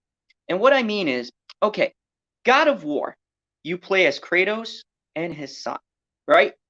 And some people bitch and complain or whatever, but I will give them credit for one thing. The son and Kratos feel like a team by the end of this game. And every emotional thing that happens, I felt invested because, yeah, even though some of those scenes did feel forced, I don't feel like they didn't have a place within this game. At no point did I feel like this was a forced little story beat. And The Last of Us 2 has a lot of forced story beats, okay? This thing with Ellie and her partner, this fucking NPC feels useless, and I hate generic NPCs in the game. It drives me nuts, okay? At least in fucking Skyrim or other games, the NPC does shit.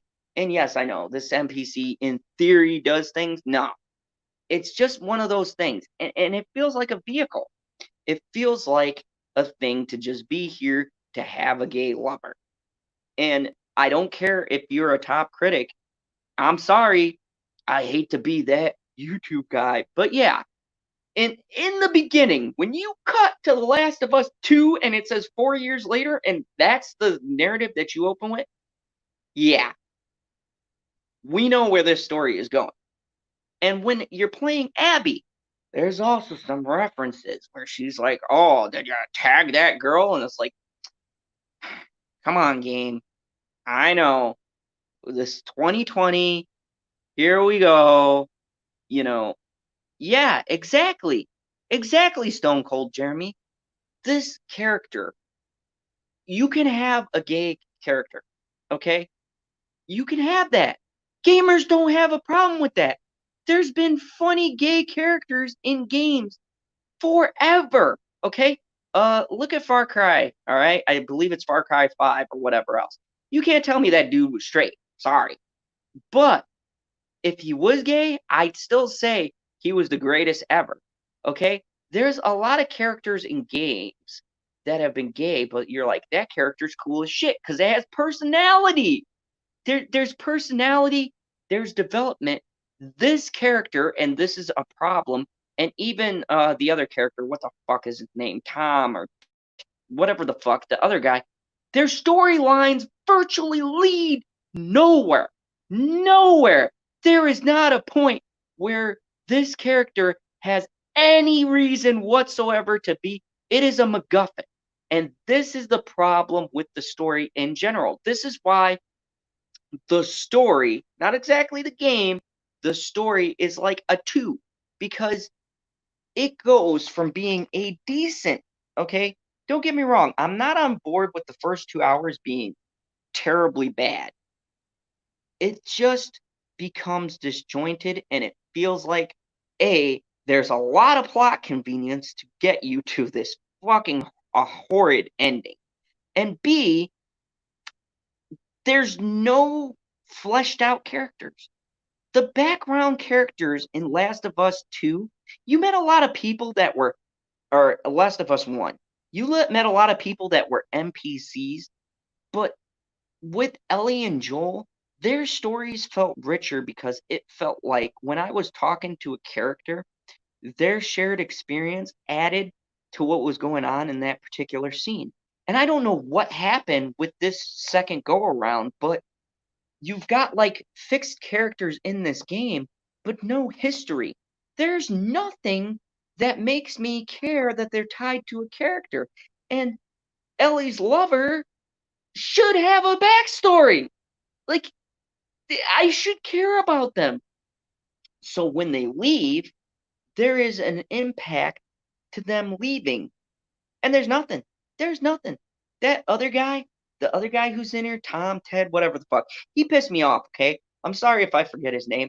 I was so fucking pissed off knowing about this character. By the end of it, I'm like, why the fuck are you in it, bro? Like, what is the point of your storyline?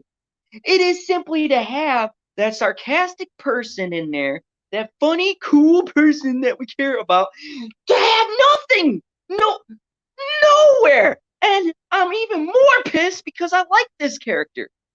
And I could not like a character and have their storyline go nowhere and be pissed and be like, well, whatever, you know, they died or whatever.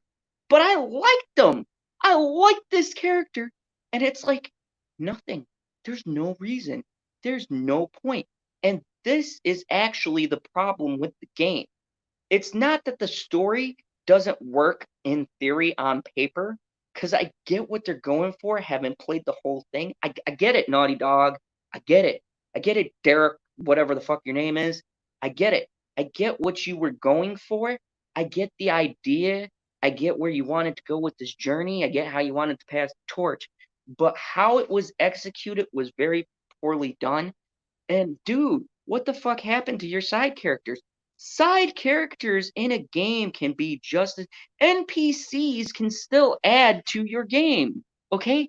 And in 2020, an NPC character could be just as likable as a regular character. They don't just have to be there just to progress the story. They can have functionalities that make us care about them. You can care about an NPC. Game developers, we can care about them. Okay? Destiny. I loved Cade. I'm a huge fan of Cade. And so when they killed Cade, I was fucking pissed. Destiny 2, I'm pissed. When they killed my boy Cade, like I had his patch, I had fucking t-shirts, I had the fucking jacket because Cade wore it, I had the fucking hat, just like Cade, because Cade's a robotic cowboy. And they killed him, and I was angry. I was angry, and it's an NPC. You do not play Cade in Destiny whatsoever. But God, you love him. And why? First off, it's who's voicing it. And secondly, because you can have NPCs have personalities. They just don't have to be blocks of wood or just a checkpoint. They can progress your story. And I feel like the creators took a step backwards and they didn't realize they could use their NPCs to progress the story. And folks, if I'm taking a long ass time on story, this is the main problem with this game. The main problem is the story. And at the end of it all, I'm going to tell you I'm of two minds of this. And we'll get to it. But anyways, so NPCs led to nothing. Joel dies in 2 hours. Everyone hates Abby because Joel died within 2 hours. And you didn't develop her. So you have this NPC that serves no purpose. And now you get to the ending. And here's the biggest slap in the face. If I'm going to go through a journey and you're going to make your whole setup, if you're going with the generic plot point of revenge, I can give it to you, okay? Because it was contrived at about 2 hours, all right? So if you're going to die on this hill, I can give it to you. But what I can't abide by is if I'm going to get revenge, don't play the whole I can't kill this character because it's not what so and so. Are you fucking kidding me right now? Ellie wants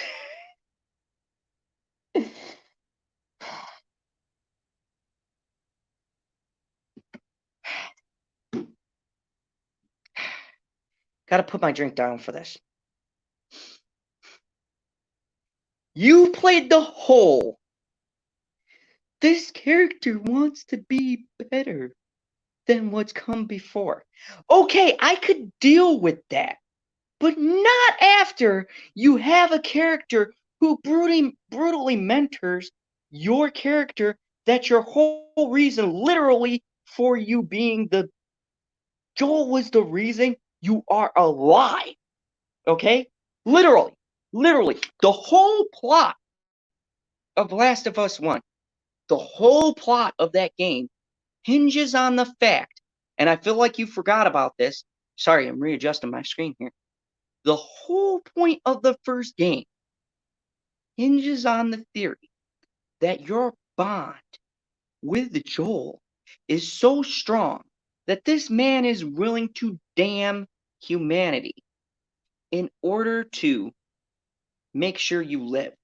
And through you living, there's a hope that maybe you can change the way people think. Okay, I can buy that.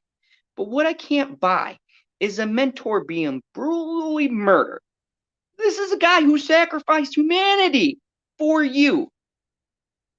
And Ellie's going to be like, nah, I'm going to be better. I'm going to do better. Fuck you. No! Revenge scenario does not work this way. You can't have your cake and eat it too.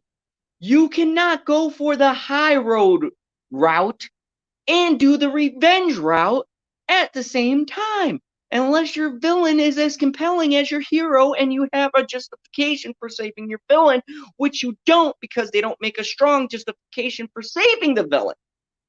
So if you're going to go towards the generic, I'm going to kill the villain, then you have to commit all the way.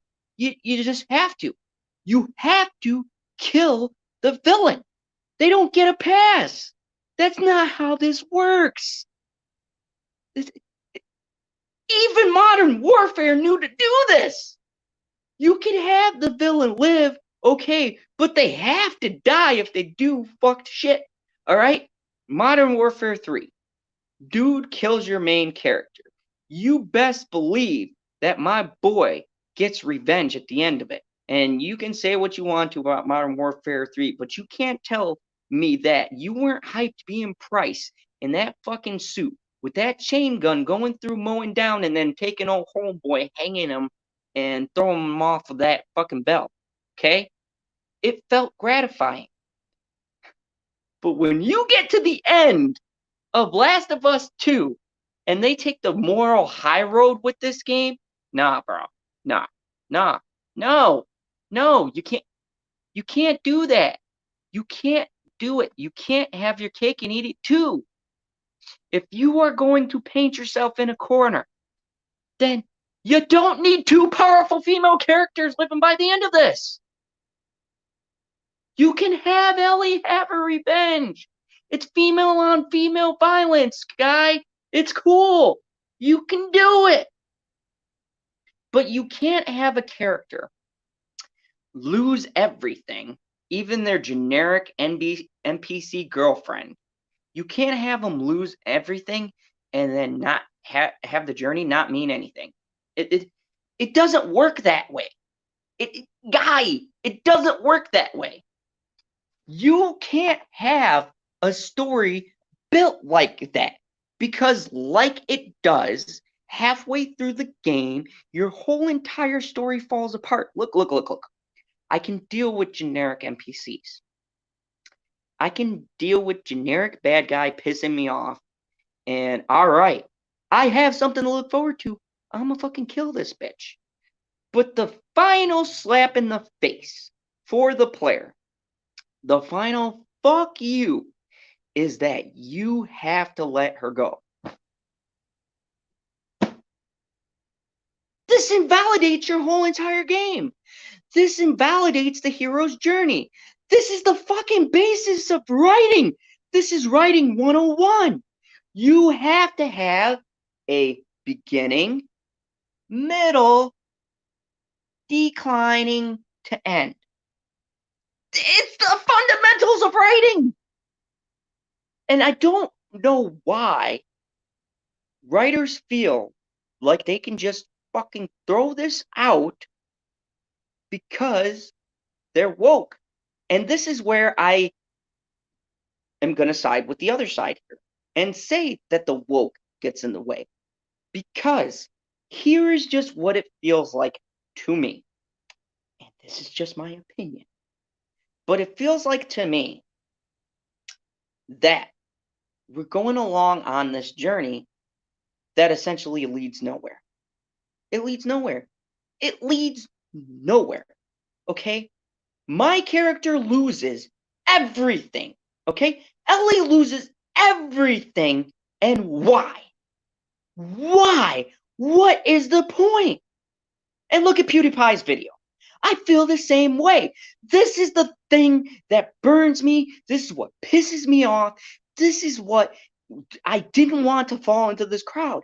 I didn't want to be that guy, but you fuckers put me here. You cannot invalidate the hero's journey. And don't give me, oh, we're setting up for part 3. Fuck that. You can't do a part 3 because I'm pissed. I won't buy a part 3 because you invalidated my experience in part 2. You took the choice out of my hands. You robbed me of my revenge.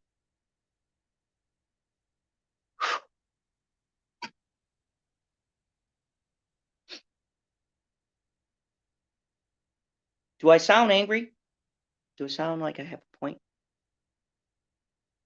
I'm Mira, and you are fucking smoking glue if you like this ending. I mirror what every player should feel. You want to be salty? You want to be mad? I'll tell you the most criminal part of this story.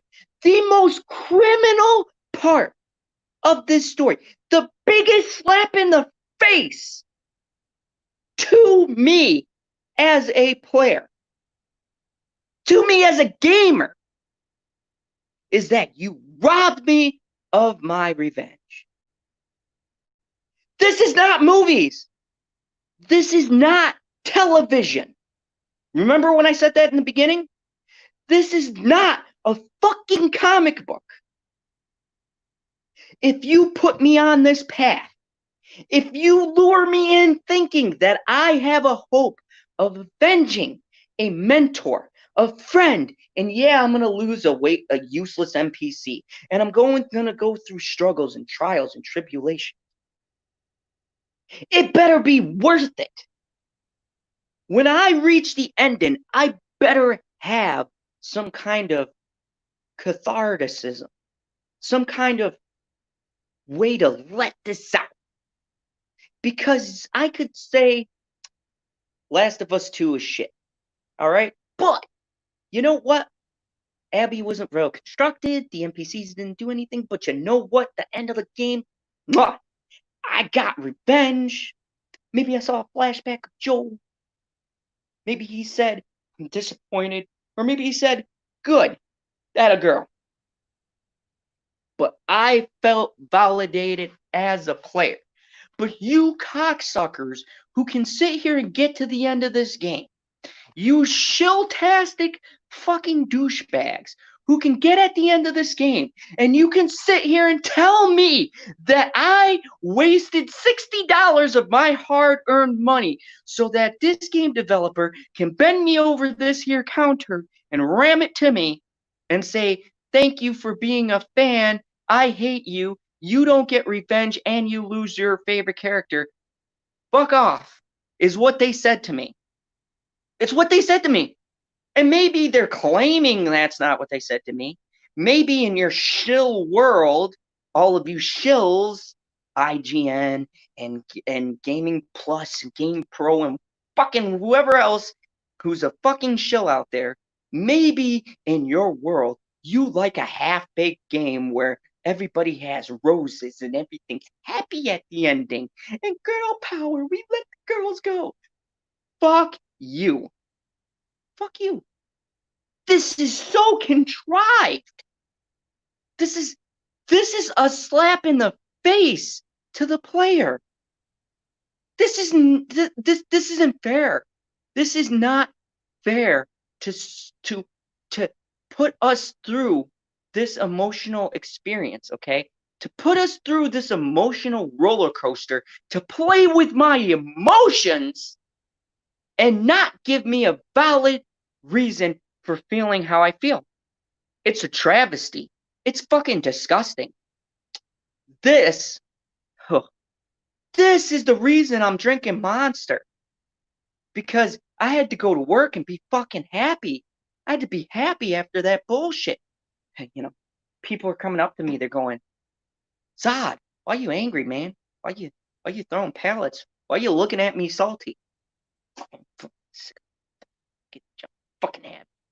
That's what I was saying. That's what I was doing. And why? Because I got no payoff. This is a big ass story, plot, whatever the fuck you want to call it. And if you tell me this isn't a technical problem, if you try to spin its perspective, you can eat a dick. That's not perspective. That's writing 101. This is the fundamental of game playing. No player in the world wants to invest 20 fucking hours in a story to have you release the main antagonist. That is bullshit. It's bullshit. It's grade A bullshit. You need to give the player a payoff.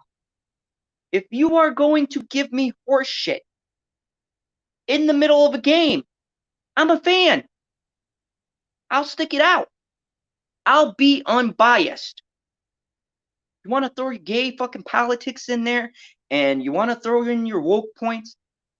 I like this game. I will stick with you. But if I stick with you, if I gut it out, if I take one for the team, and I get to 20 hours, and the best you have for me is I let the villain go, are you out of your fucking mind? Are you serious? You robbed me. You robbed me, and you robbed everyone who gets to the end of this fucking game. You robbed us. You robbed me. Good job. You know what? By the way, good job. You got your money. Thank God I didn't get the special edition. Woo! 120. Oh boy. Tell you what. Oh boy. I can't say live what would happen right now, Naughty Dog. No. If I got that collector set, oh boy. If I would have went with my first impulse like I normally do, got the box set, the layout, you know, the story tin and how we did it and all that. Oh man, I'm heated as it is. If I would have gotten the limited edition of this game and I got the ending that I got, I would have YouTubed me taking the game, the fancy little box and the figurine and whatever the fuck it came with, taking it and throwing it right out the fucking window. And then would have gone back around, got my little barbecue, put the charcoal out, put some lighter fluid, and lit that motherfucker on fire. I am not angry with the gameplay. I am not angry with the visuals. I am not angry about the audios. I am angry with your blatant disrespect for my time. we as gamers have limited time. I am a man. There are men out there. There are people who have work and jobs. They took the time out to play your game. They took hours out. They had friends over. They got hyped. And you sit there and tell me this ending is the best ending you can give me. And more shameful is Forbes and IGN. You tell me this is thought-provoking? Are you fucking serious right now? Hold on. I'm gonna read something for you guys. I'm gonna read these fucking fantastic. I'm gonna read for you guys the Metacritic and IGN. Hold on. I'm going to read for you guys something that really grinds my gears here. Okay? All right? Let me just read for you right here that for the dates of November 17th, 2017, this game has won Most Wanted Game from the Game Awards for December 7th, 2017. For Most Anticipated Game, it has won. For July 2nd, 2018. Okay? For Special Commendation for Graphics and for Sounds, it won. And nominated for Most Wanted Game in another game show.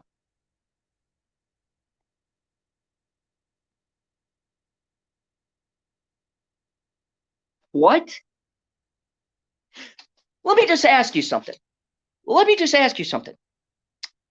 How many games probably got passed up for the awards? How many? How many good creators took time and effort, blood, sweat, and tears, and maybe on a game that's coming out that's maybe not well known, maybe got a little bit of hype, maybe got a little buzz generated? How many games got buried because The Last of Us 2 is going to be pulled to the forefront? It's fucking criminal, is what it is. It's a fucking travesty. I refuse to let games be the same exact thing as movies and television shows. I refuse. And I warn you, game companies, I'm warning you. The gaming community is not movies and televisions. We are not inhabited by normies. You do not have the same demographic. You don't have stupid people who can afford this or want to pay for this.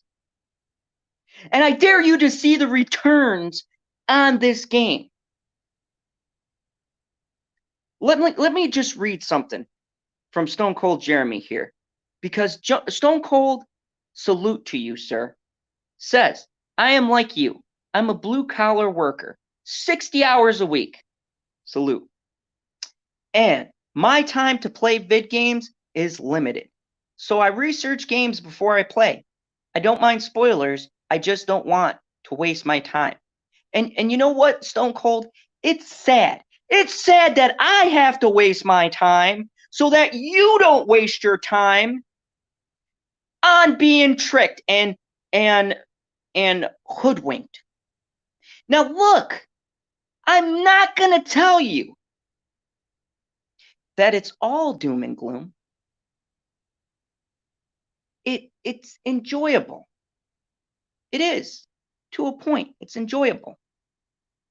You do have a morbid interest once you're invested. If you don't know about the leaks, you have a morbid interest.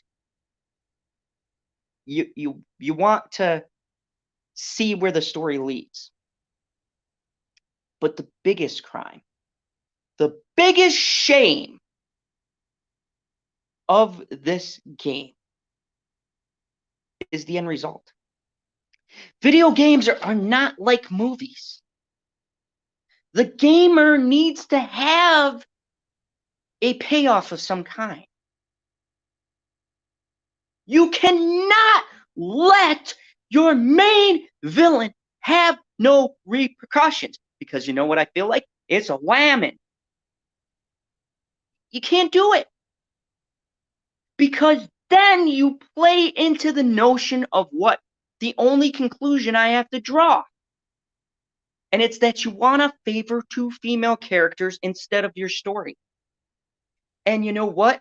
You're not favoring your story. You're fucking over the gamer. You are telling me my time is not valuable. My money doesn't mean a thing to you. Me defending you means nothing. It's about your narrative. It's about pushing your sales. You might not even believe this narrative. I played the first game. You don't believe the shit you put in this game. You don't. You don't believe it, Derek. You can sit here and tell me in a million fucking interviews this was your direction. I call bullshit. Bullshit. I don't believe you. No one takes 7 years and you tell me this is the best you got. I don't believe you. I don't buy it. I don't believe you. I don't believe that with the graphics and how tight you made the controls, I refuse to believe this is your original plot. This is your original story. I don't believe it. What I do believe is that you got worried. You got famous. You wanted to get the new crowd. You wanted to get the alphabet. You wanted to get those woke kids with the blue hair. But you did not take into account people like Stone Cold Jeremy or myself or all the other fans who have dedicated their time and effort and waited here, waited for you. We would have carried your plot. Look at the sales. We would have carried you to the promised land. I mean, I refuse to believe that this is the best you could give me. Based on what you gave me, this isn't a different director, okay? It's a different creator. I saw what you gave me. Now, whether you're lazy, whether it was company interference, I don't know. But you're taking shots at the fans. Are you telling me this is the best story you have? This is the story you want to tell. You're telling me this is it? Because here's the thing, people. The nuts and bolts of a good game are all here. The bare bones, okay? The foundation is there, okay? And you're lying to yourself and you're angry if you're telling me it's not. I'm looking at this objectively. You heard my anger and my passion. I'm not happy, okay? I'm not happy. But I'm not going to deny that the foundation for a good game is here. It's here. Could have been done. Bullshit writing. And a lot of pandering got in its way. You say, oh, we're going to use woke. Look, I'm sorry, but when in the first fucking literally 10 minutes of the game, you are bringing up lesbian plot points. And it's a plot point. You're woke. Sorry, bro. That can't be a driving force. And if you're going to have a love like that, then it has to lead somewhere. You created the most generic love story, and so when I lose this character, When they leave me, I feel nothing. Nothing. This is my problem. This is my problem. This is my issue with this game. So the controls, I'd give a 7, 7.5. You know, standard controls, wasn't bad. The graphics, I'd give a 9. They're 9 graphics. They deserve it. They're beautiful. They're gorgeous. Barring load times. I mean, it'd be a 10 if I didn't have load times and the linear play. Okay? Give that a 9 easily. The sound, shit. The sound, 8 or 9. Hands down. But the story is a 2. And I'll tell you why. As I said angrily, if you have characters that have no reason for being there, and a story that literally by the end of it, a journey that means nothing, you have nothing. You have wasted 20 fucking hours of my life that I will never get back. Never get back. Poor PewDiePie did it live. Poor guy. He's never getting that back. Never gonna get it back.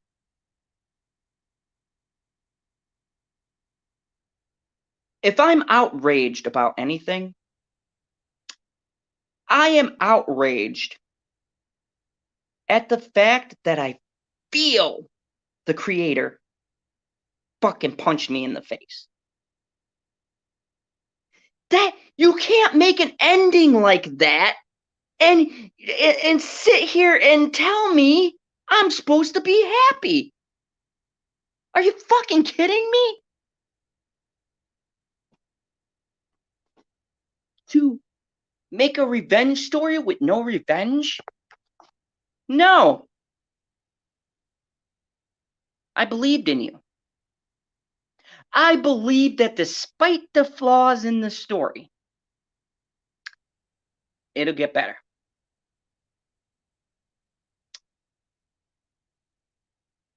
And fuck.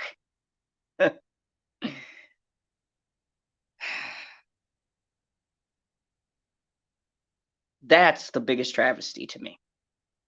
So when I said in the beginning of this that I side with both sides, I really do mean I'm split down the middle here. This is the most polarizing experience in gaming that I've had. And this isn't even Modern Warfare bad. Like Modern Warfare 5 or not Modern Warfare. Yeah. Not Modern Warfare. What's that game everyone hates? Battlefield 5 bad. Okay? This isn't that. This is the potential. I think it pisses me off more that the potential is there for a great game. All of the ingredients were there. It was there. You could have even salvaged this by having a brutal fucking ending, circle of life, whatever, generic, I take it. But no payoff. No payoff. No fucking payoff.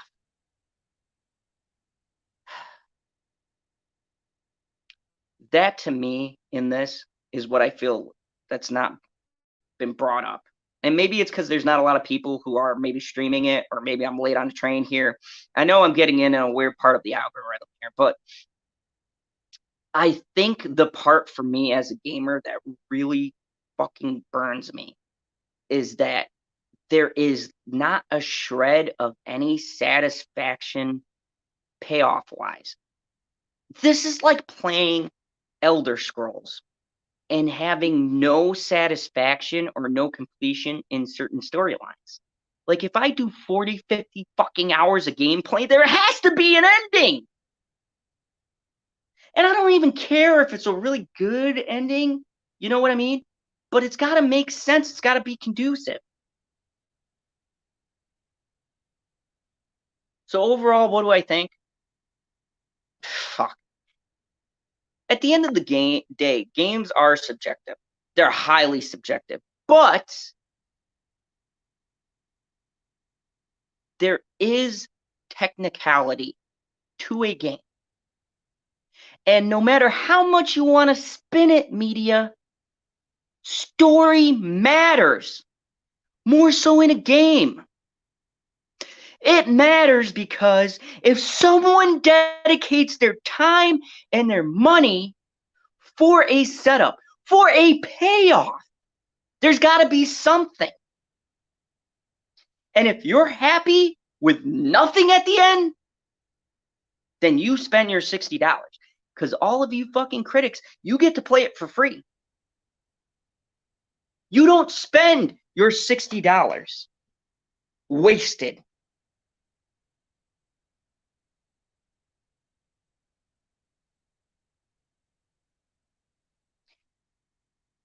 This is my issue. So overall, if I had to rate this game, I would give it a 7.5. And I think that's a fair number because, and just hear me out, with the whole passionate ending I gave you, the one technical aspect was fixed, the control scheme. The sounds were good. The graphics are outstanding.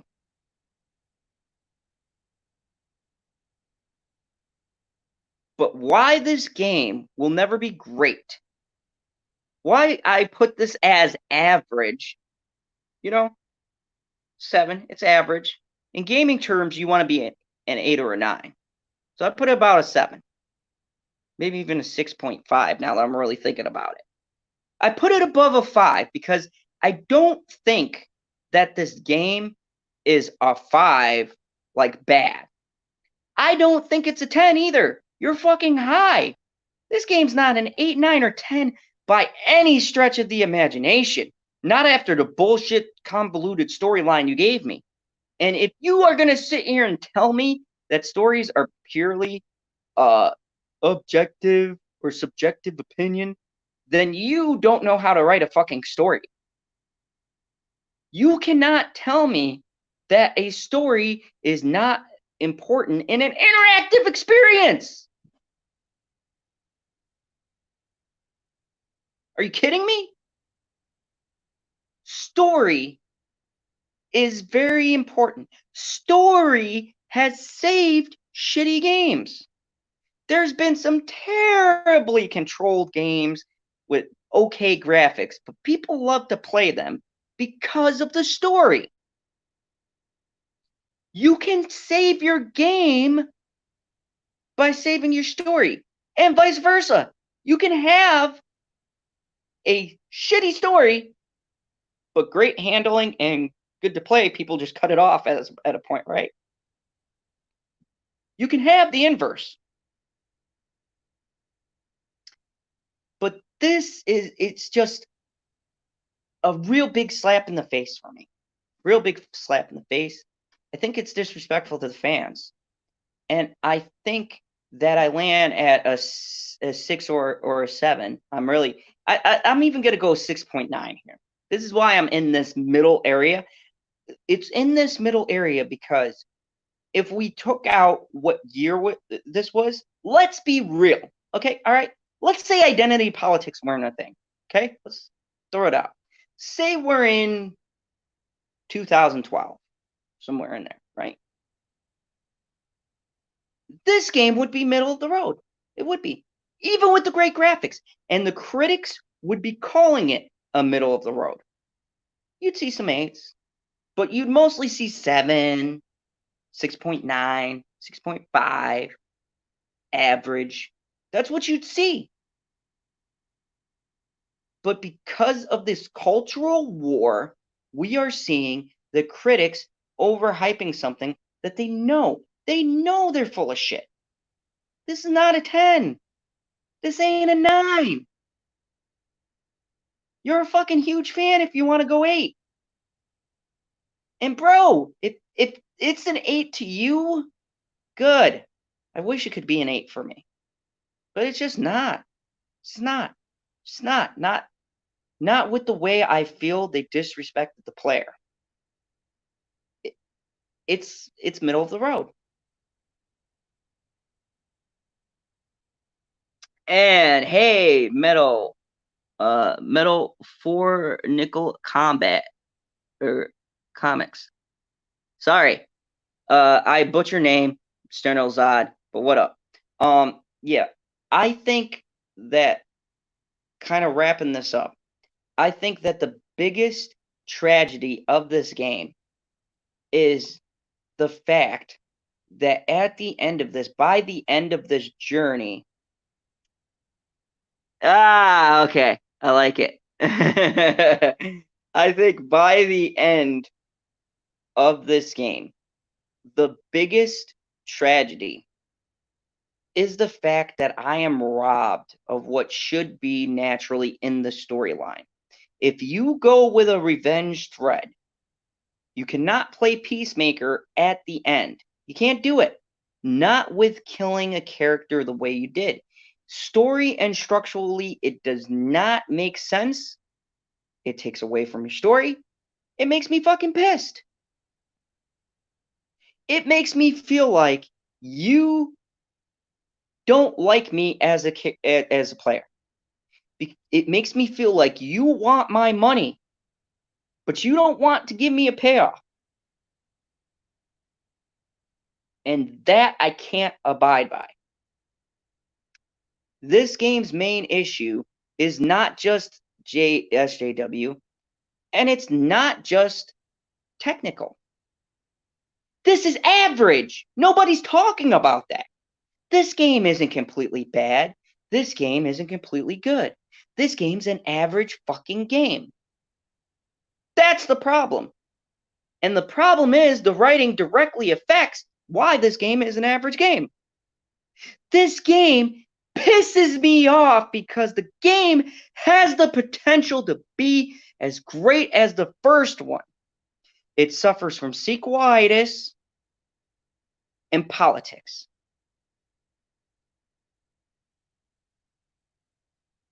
And that is the thing that pisses me off the most about The Last of Us 2. Plain and simple. It shouldn't be hyped one way or the other. That's why I want to talk to you and give you guys the graphics, some gameplay, why I like the auto aiming, but mainly I focused on the story this last hour or so because I want you guys to know something. Story doesn't necessarily break the game, but it is key. It is key. You need some kind of half-ass, even if it's a half-ass payoff. You need something. And this is where Naughty Dog slaps us in the face the most. You can't set up a revenge plot and almost be too scared to carry it out. You can't do that. It makes me feel like you don't care about me. Like you just wanted my fucking money, and then deuces, I'm out. I think this is the biggest point that should be brought up. But I don't think that it deserves to be a 1 just for that. And I don't think it deserves to be a 10 because it's shiny and it's beautiful and it plays okay and the acoustics are great.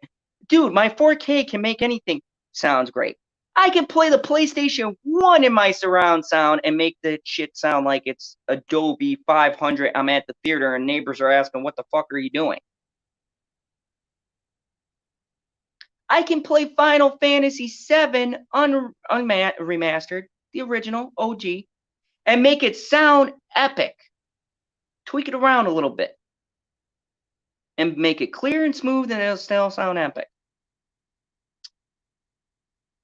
You can't coast now in 2020 off of visuals. And I hope you guys learn a lesson from this. You need to give me substance along with gameplay. And if you don't, then you're disrespecting me. And that's just how I feel. And hopefully you guys have felt the same way. And thank you everybody who's been watching. I really appreciate having you guys here. Hopefully, I've laid out some good points within this 2-hour rant. It's a little bit normal than an actual review that I do for a movie show. But if you like the video, hit that like button. If you're new to the channel, hit that subscribe. Give Zod some loves. And, you know, let me know in the comments after this is aired. What do you think? Do you feel ripped off? Do you feel Naughty Dog fucked you? Or do you feel this was amazing? And hey, if you like it, I wish I was you. If you like this game, I envy you. I really do. I envy you. And bro, I'm not here to ruin that. But if a vast majority of you feel the way I feel, let me know. Go ahead. Villain doesn't care. General Zod wants your opinion no matter what. Give it to me.